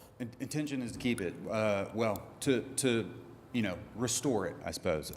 Whatever we need to do to keep the same character of what's there, to, you know, repair it back to some kind of like new condition during the process is our intent. Again, you know, we're trying to figure out how we navigate that during the actual construction process and detailing of it. But, you know, we're committed to doing what we've been asked to do, and hopefully this shows that commitment. And again, what would staff need from the applicant to show what their intentions are with the framing of the window? So I think it really comes down to once you get the professional in there that's going to do the work and that can identify, okay, we're going to have to completely reconstruct this portion of the window frame, the casing, the brick mold, or hey, this one's in good shape, we're going to scrape and paint and, you know, reglaze. That kind of specificity of what's being rebuilt with new material versus where it can just be repaired. And then if a significant amount of it does have to be rebuilt, documenting that. What's the, you know, in like, I'm building a new window level of detail.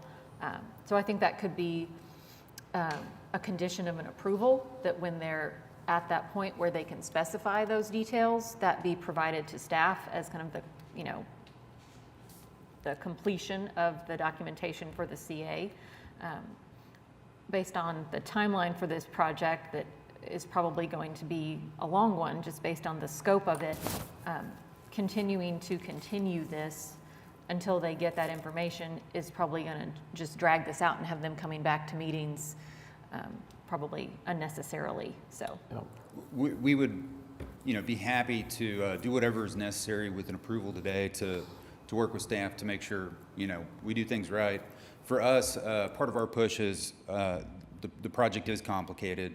Specifically, you know, during our approvals process, we had a requirement placed on the project for affordability by our council person of the ward.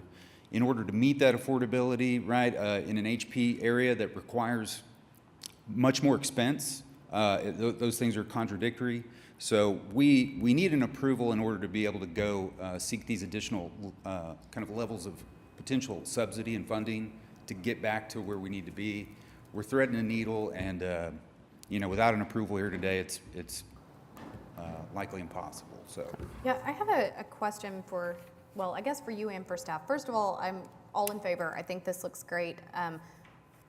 It's what I was hoping for at the last meeting, and I know that I was one of the bigger opponents of approving it at the prior meeting, but reason being because I was looking at those pictures that you mentioned that are not relevant to what the project is actually representing right now, and I just feel concerned that that was presented to us, and I'm kind of curious how that happened because it's an extremely drastic difference in what we're seeing today, and I would have approved this a month ago and let them go on their merry way. Obviously, I don't know. Yeah, I just... are you referring to the photo that had the stained glass window? That had full, I mean, it had like, you know, 900% increase in the amount of glass that this one is actually representing, and it's just concerning to make decisions based on, you know, pictures that are really inaccurate. I apologize for that. We have lots of photos of this church. This church has been in a state of decline for many years, and we've worked with code enforcement for many years.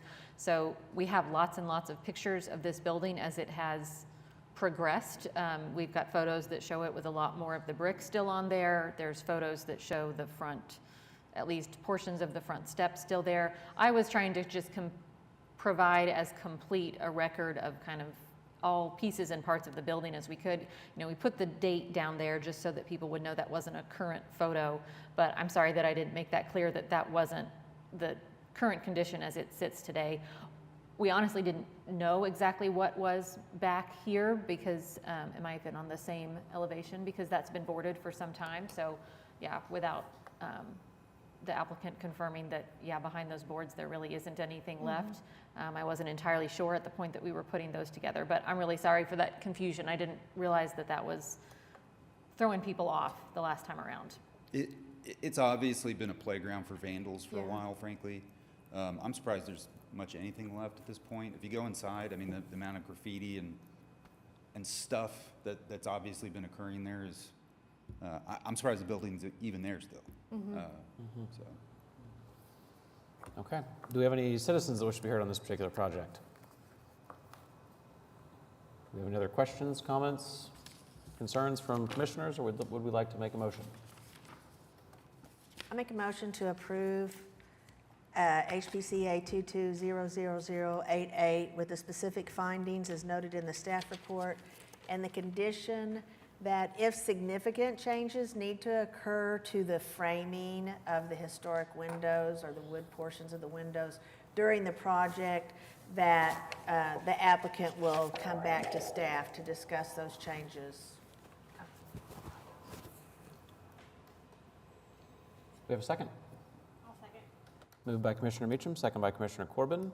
Please vote in PrimeGov.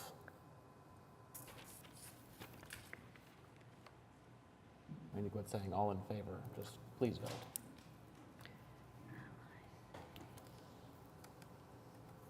Okay, that item was passed unanimously. Thank you. Thanks so much. Move on to item number HPCA 22-00095 at 516 Northwest 16th Street. This is located in Mesta Parkward 6, consideration of possible action on application by Kenneth Onchman, Preservation and Design Studio for Molly Cook for a certificate of appropriateness to 1, construct an addition elective, 2, construct back deck elective, 3, install pool elective, 4, install driveway gate elective, and 5, replace fence elective. Staff did recommend approval of this with conditions that some additional detail on specifically elements of the historic house that they intend to replicate be provided as part of the documentation. Just things like the eave returns and trim at windows and doors, that sort of thing, that aren't drawn in full detail, the elevation drawings that were proposed. We have communicated about that with the applicant, and they've provided some of those to staff already since this went out, and I think that'll be an easy thing for them to continue to work on to complete. Perfect. Is the applicant present? Hi. Can you please state your name and address at the podium? Hello, everyone. I'm Molly Cook. I live at 516 Northwest 16th Street. Perfect. Thank you. So staff has recommended approval. There are specific conditions. What questions do we have for the applicant, if any? I don't have any. I don't have any. I would be comfortable making a motion. Shocking. The two of you are speechless. I cannot believe it. Okay. Are there any citizens that wish to be heard on this particular project? This might be the second easiest one we've ever had. Neighborhood agrees with staff's recommendations. They've recommended approval with conditions. Do we have a motion? I will motion to approve items 1, 2, 3, 4, and 5 of HPCA 22-00095 with the conditions and findings stated in the staff report. Do we have a second? I second the motion. Moved by Commissioner Jordan, second by Commissioner Meacham. All in favor? Everyone please vote in PrimeGov.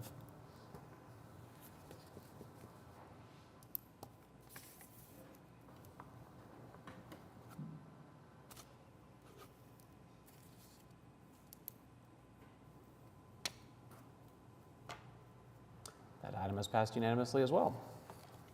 Moving on to item number 10. Item number 11, HPCA 2200104 at 415 Northwest 34th Street. You again. Hello again. Can you state your name and address for the record, please? Alan Brown, 3111 Hickory Signpost Road. Perfect.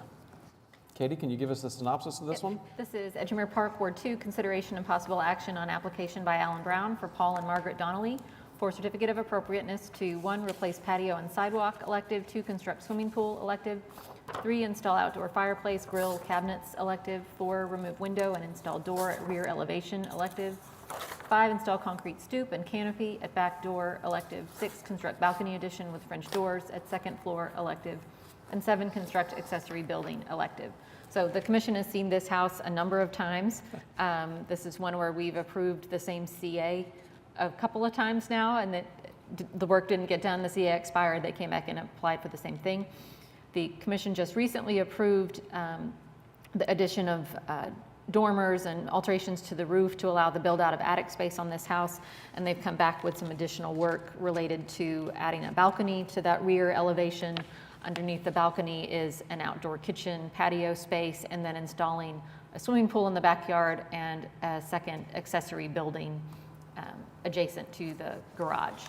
So this is, these are a lot of features being added to the site, but it is a very large site, and just about everything except for the accessory building is going to be located behind the primary structure where it does not appear to be visible from the street or public right-of-way.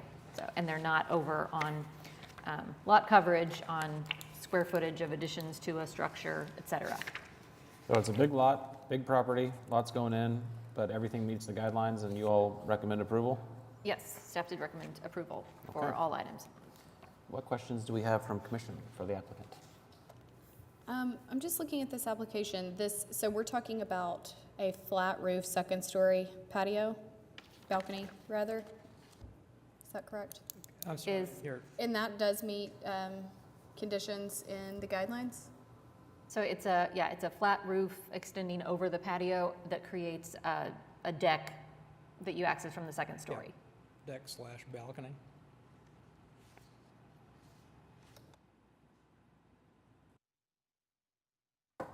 Is that something that is only allowable in new construction, Katie? So the guidelines don't go into great specifics on where you can have a balcony or a deck or not. We just generally fall back on guidelines about additions and other alterations, and that they need to be minimally visible or not visible from the street, from the public right-of-way, and that they need to be compatible with the primary structure. So that would be a commission judgment call if you feel that what's proposed is compatible with the existing house. But beyond that, there aren't specific criteria for that kind of a feature to be added.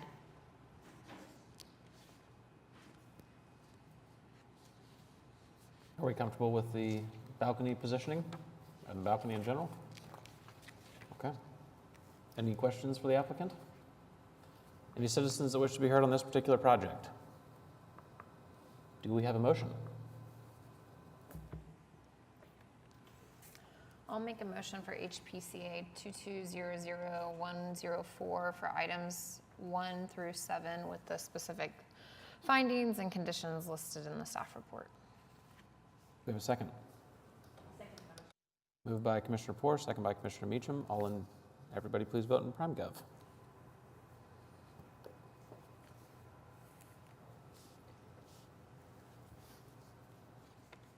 That item was passed unanimously. Thank you. Thank you. Good to see y'all. Good to see you too.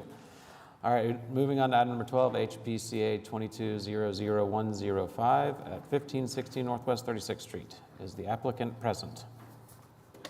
Excellent. This is in Putnam Heights, Ward 2, consideration and possible action on application by Corey Bates for certificate of appropriateness to 1, install solar panels at garage, elective. And we have from the applicant a presentation that they assembled showing the proposed project. I am excited that all the neighbors are in favor of this particular project. I'm excited to see some solar panels in a place where it looks like we might be able to just get that under an approval. So I would be supportive of the project moving forward. Any other questions, comments, concerns from commissioners? He has a presentation. Do you want to give your presentation?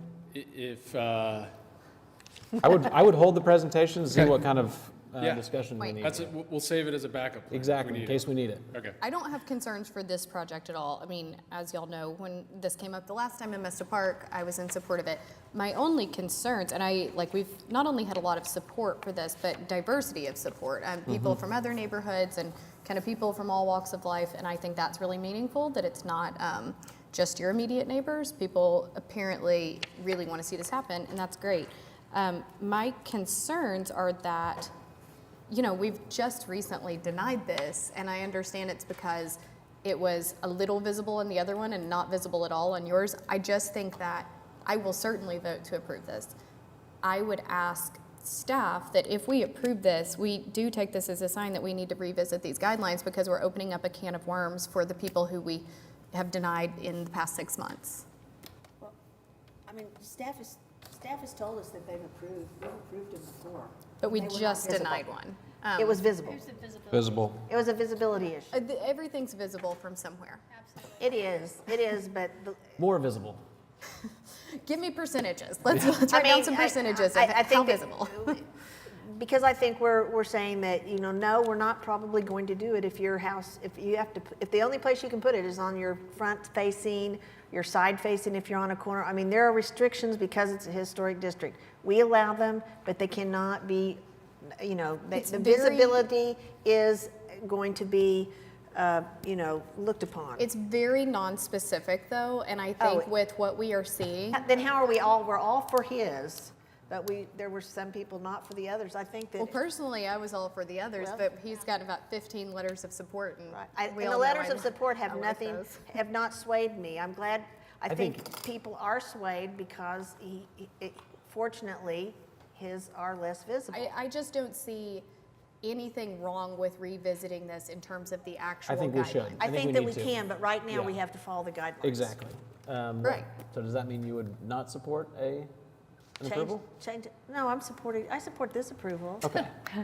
Case by case No, basis. I'm saying because of the visibility. Okay, I would support, that's where I get to, support too. looking at the guidelines again, Yes. but as long as the guidelines are in place, we have to take visibility. Correct. I am just into- asking that if we approve this, we take that as a sign that it's Yes. time to revisit Agreed. that. I would think- revisit, yes. but I would not, I would still not be in favor of all, putting them wherever we want. That would be mine. We do have a workshop coming up, I think, in September too, so.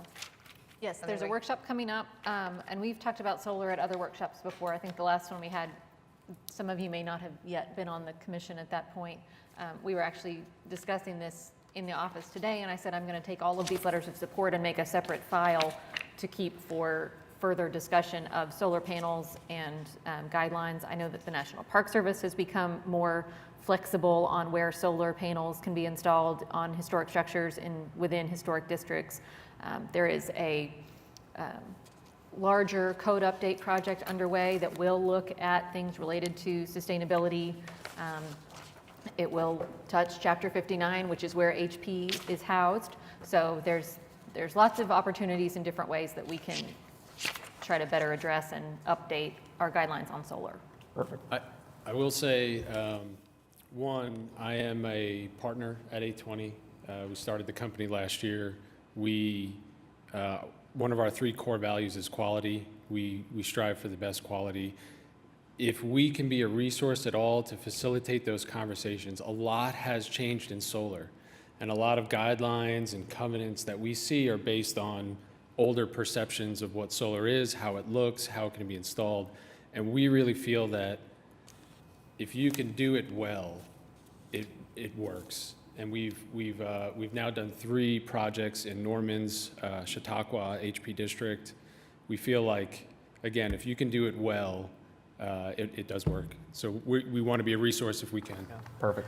Yeah, I will say, I think Corey Brewer was one of your clients probably, and I've spoken with him, and kind of to your point as well, I've had a lot of conversations with people in the community, not about this specific proposal, but like Tony, our daughters go to the same daycare, and we spoke about it the other day, and I think, I want to challenge, I think we definitely need to revisit those guidelines and come up with something that really matches, is in line with our comprehensive plan for Oklahoma City, updated guidelines across the nation. I think Norman provided maybe an interesting example of how they handled that.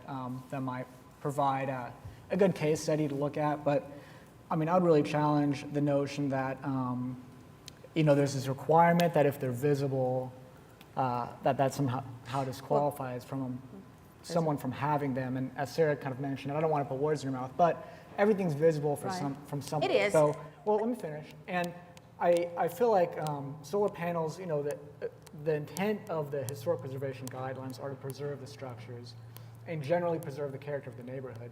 And solar panels aren't fundamentally altering the structure of the house. It's something that's not a permanent thing. It's something that can be removed.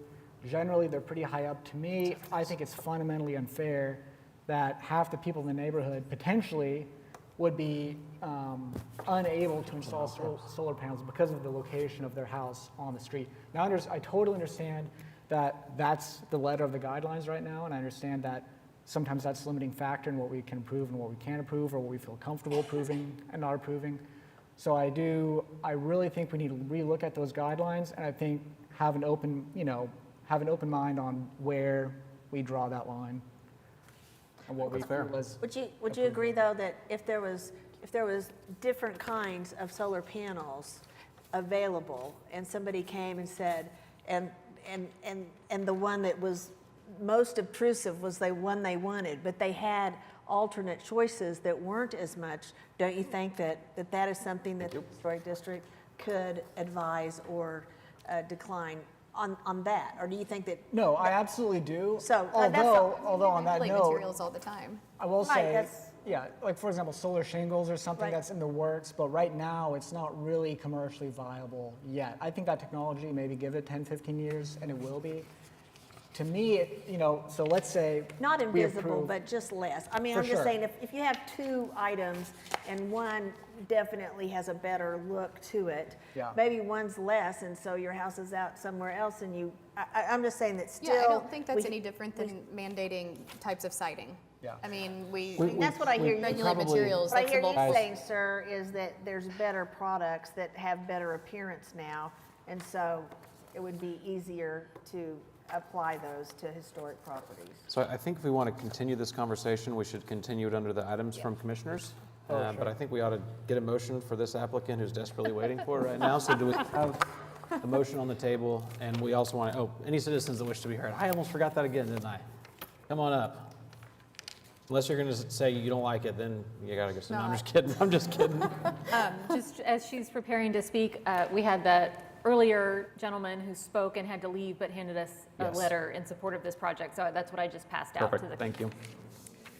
Hi, my name's Katie Huskerson. I live at 523 Northwest 20th Street. Thank you all for the time you give to the commission. I appreciate it. I've lived in HP neighborhoods the majority of my adult life, and I'm very thankful for the work you do. I'm here today to voice my support for this owner to be allowed to install solar panels, and also to encourage you all to consider changing the guidelines to allow solar panels to be installed in HP neighborhoods, even if they are visible from the street. I and 50% of my Mesta Park neighbors live in homes facing the south, so we're basically ineligible. Sorry, this is not my favorite thing, talking in groups. Also taking into consideration that our homes are sometimes not the most energy efficient, it makes good sense to not only allow but encourage HP homes to have solar to lessen the impact of our power needs on the grid. As the 20th largest city in the US, we need to consider all the ways we can make our community as sustainable as possible. We've all been experiencing the impacts of these historic weather events that continue to increase duration. So not allowing historic preservation homes to access modern technology to lessen our energy use is I don't know, I feel like it's like tell the band to keep on playing like while the Titanic is sinking. So thank you for your time and the time you give to the commission. Thank you. And the workshops are a public meeting, so I think that would be an opportunity for you also to come while we're having this discussion and voice your support and bring your expertise. For sure. Ma'am, would you like to speak? come on up. Name and address for the record, too, please. My name is Deborah Luther, and I live in a different historic neighborhood than he does. But we would like to put solar panels on our house as well. And the problem is that we're on a corner. So we've got two streets to put up with. And there's probably no place that we can put them that you won't see some of it. And I just think in this day and age that solar energy is really important. And there are other people in our neighborhood who would like to have solar as well. So I really think it's important. Agreed. Thank you. Thank you. Okay, do we have a motion on this particular project? I will motion to approve HPCA 22-00105 with the unique circumstances noted in the staff report. I'll second that motion. Moved by Commissioner Jordan, second by Commissioner Poore. Please vote in PrimeGov.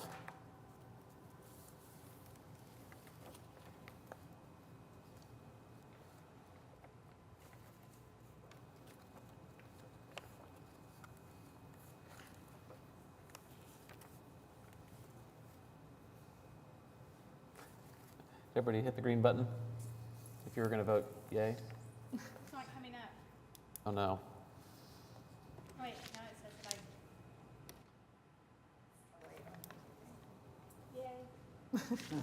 I. Yay. Yay. Commissioner Corbin votes yay. I vote yay. Thank you.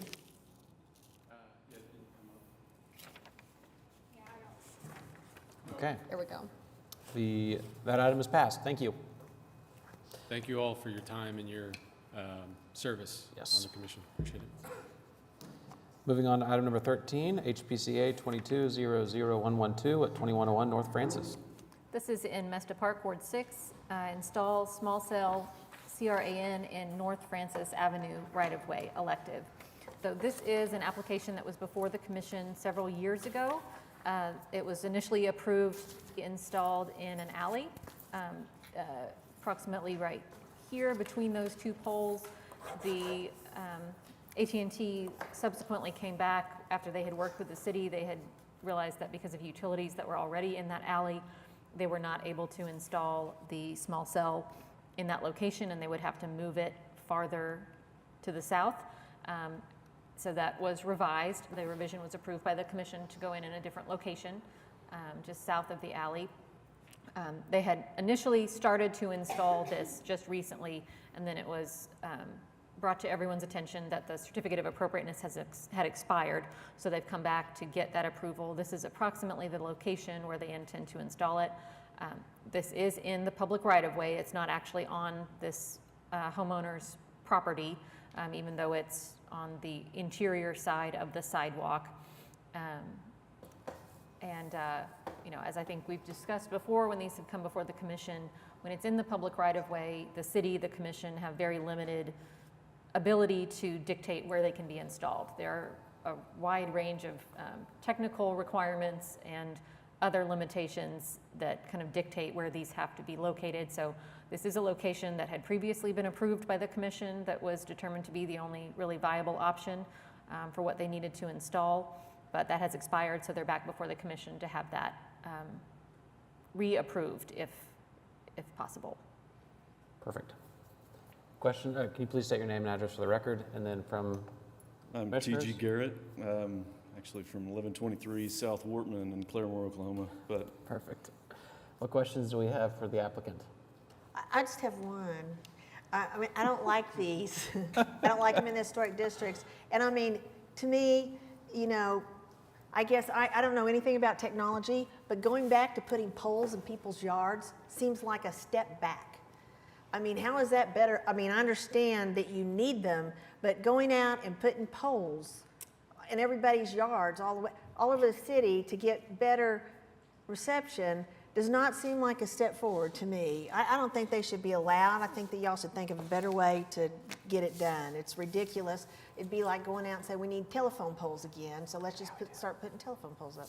So I'm going to vote no, but y'all can vote however you want. Thank you, It's Commissioner ridiculous. Meacham. It's ridiculous, and we're supposed to vote for you. I mean, that's kind of the word. We can't do anything about it. We're just here to kind of rubber stamp you, but Oh, I vote no. My understanding is it does have to do with the FCC, and I think, well, at least my understanding is that we don't supersede and have very limited authority in what we Why can are they dictate. here wasting our time? I tend to agree with you. I don't have a problem with them going in. I love them going in personally. I like good service, but for I other just reasons. figure out a different way other than putting poles up in this day and age. I would vote to approve.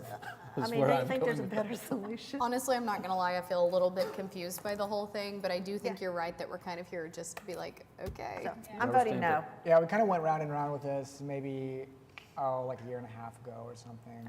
And then they're back on the same thing. You couldn't find a place for the pole. You've had staff out there. I'd add up how many hours you've talked about this pole. You, your fellow staff people, the homeowners, you know, spent thousands of dollars about, you know, where this pole is going to be. Tens of thousands.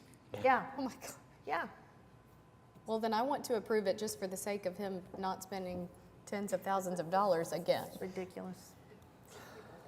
Is there anything any new information you need to share? Only that we're going to be putting in a fluted decorative pole, so that's it's black in color, it's fluted in the texture, so it does fit a little bit more to the historic And what is this pole? nature.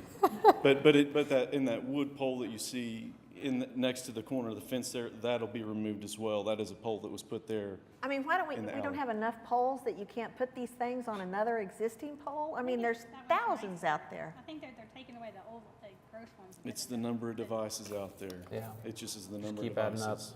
So. We do have some that have co-located on privately owned property. That is much more complicated for the companies to negotiate with a private property owner to be able to install this equipment on a building, although makes it much less visually intrusive.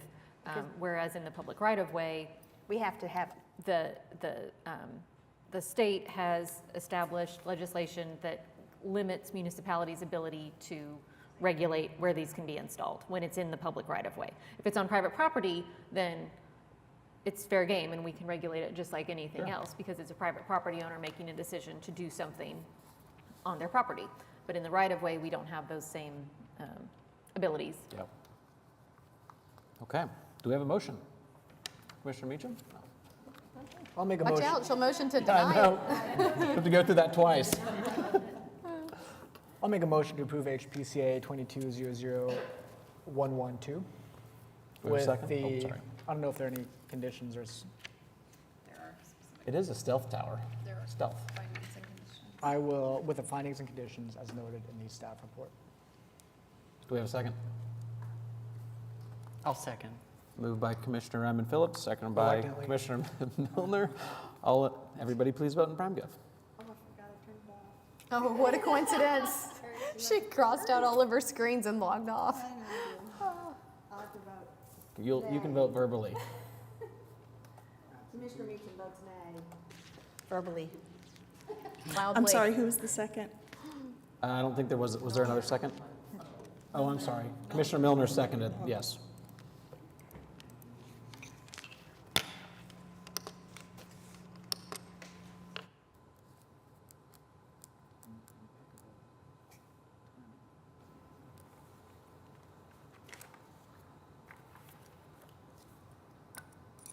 Anticipation is the best part. Okay, that passed. Excellent. Thank you all. Appreciate that. Thank you. All right. So Desiree, I think Commissioner Milner voted yay, but he was noted as voting nay.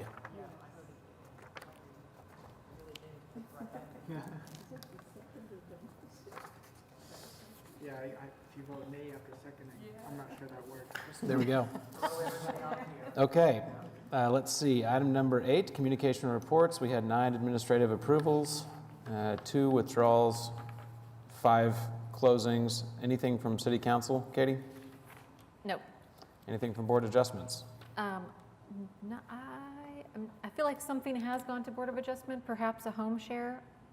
There was that nothing got on the approved. list. Nothing, yes, nothing on the list, nothing of great importance to note. How about the Planning Commission? Nothing from Planning Commission. Rita, anything from the Municipal Counselor's Office? Okay, I will read our next meeting date.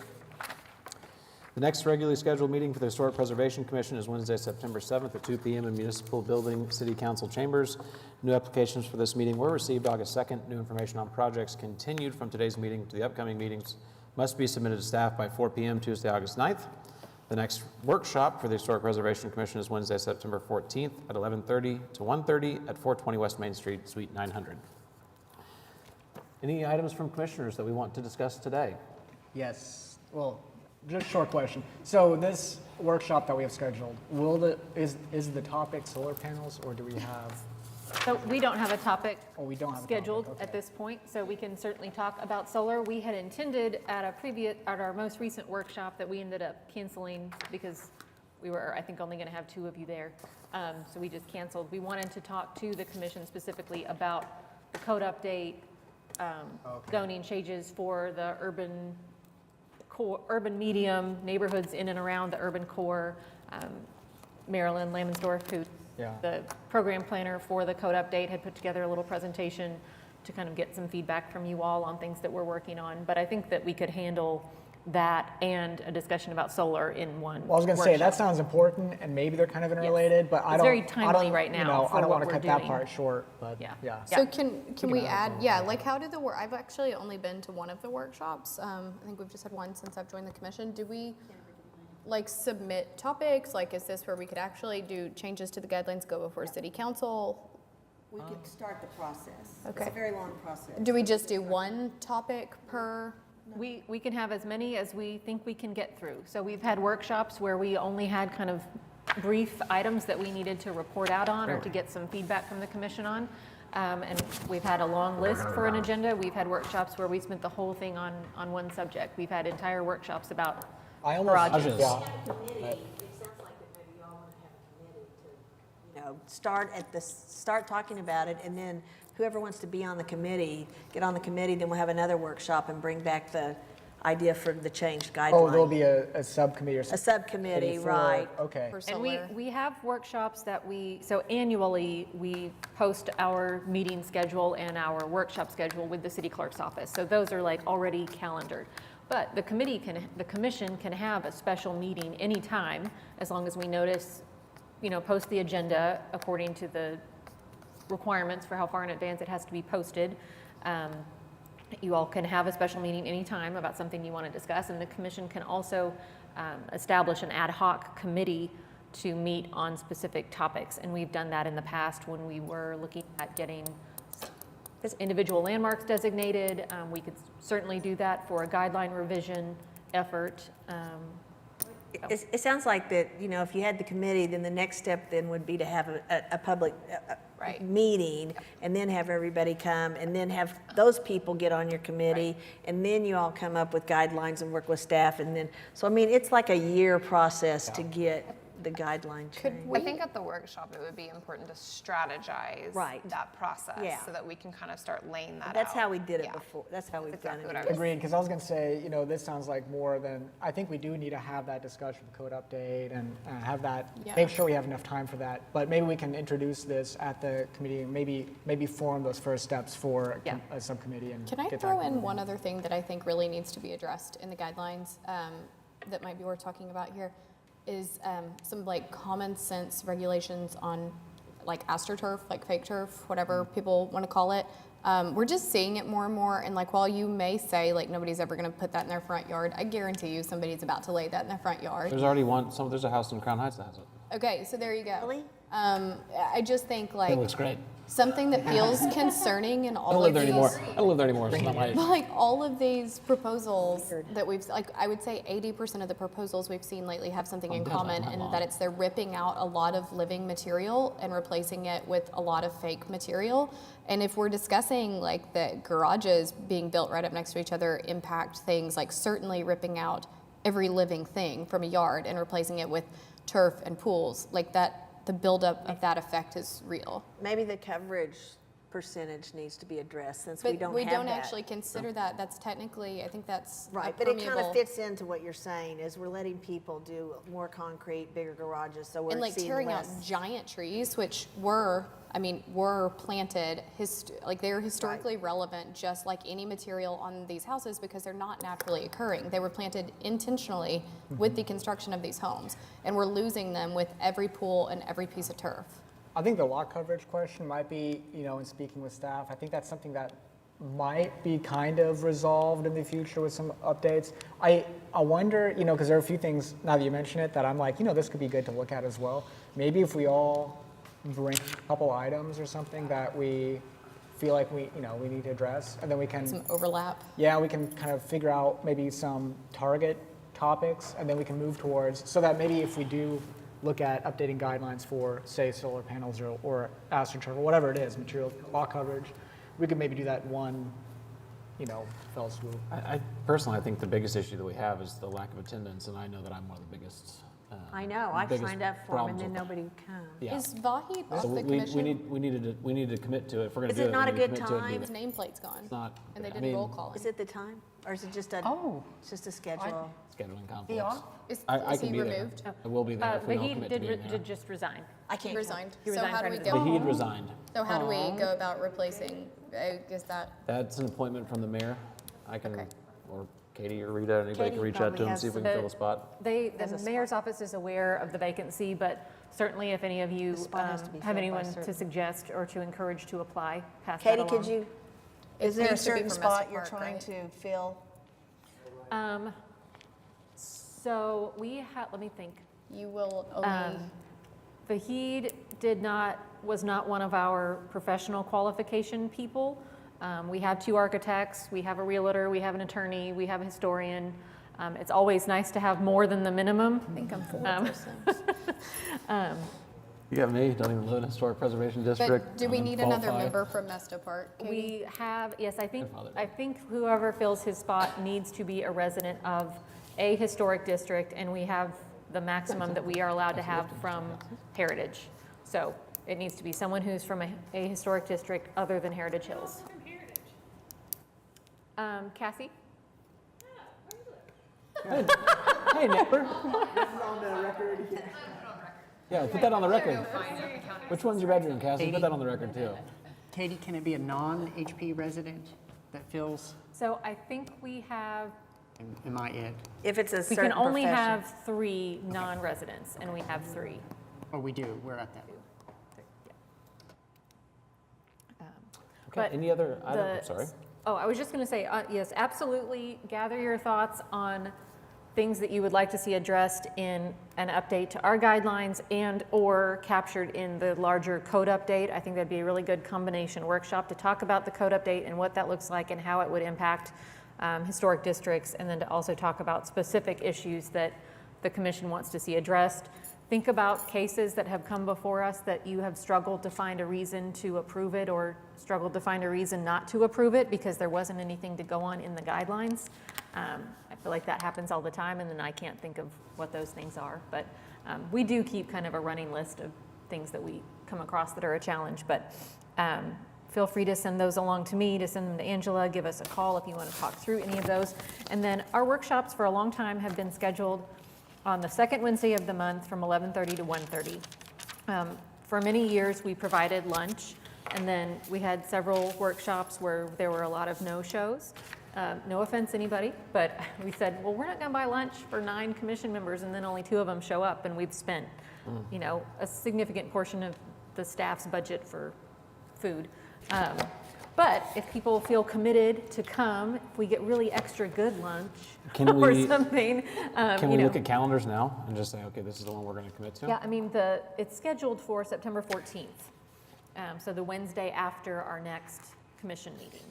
This is maybe an odd request, but I think it would be helpful, if possible, if you guys could send a calendar invite to us for those. Yeah. So that they're on our calendar. Yeah, we can do that. Because if it's not on my calendar, it doesn't exist. So then I have to put it, I just put it on myself. But that would be something I think that would be beneficial if you could do that for the year of the designated dates. So how does September 14th look for this crew? I'm there. Are we going to commit to being there? Commissioner Meacham? I will be gone. Oh, why is that convenient for you? We'll bring lots of issues. Commissioner Jordan, does the 14th work for you? How's the 14th look for you? 11:30. Okay, so we'll plan on being there on the 14th with a good crew. So we got a good lunch coming our way. Cool. Okay. Any other items from commissioners? Any citizens wish to be heard? Okay, the meeting's adjourned. As a citizen or a commissioner? Do we need to reopen the meeting? Well, I just want to tell everybody I won't be here for the next 2 months because I'm headed in 3 weeks to Spain. Walk the Camino for 36 days. Oh, that's amazing. So, anyway. Uh-oh, we better y'all get a new commissioner. We're better not going to be be at quorum. Y'all all have to be thinking here. of me while I'm doing that. Oh, I thought you meant Are the you chair. posting your? That too. That too. Are you posting your?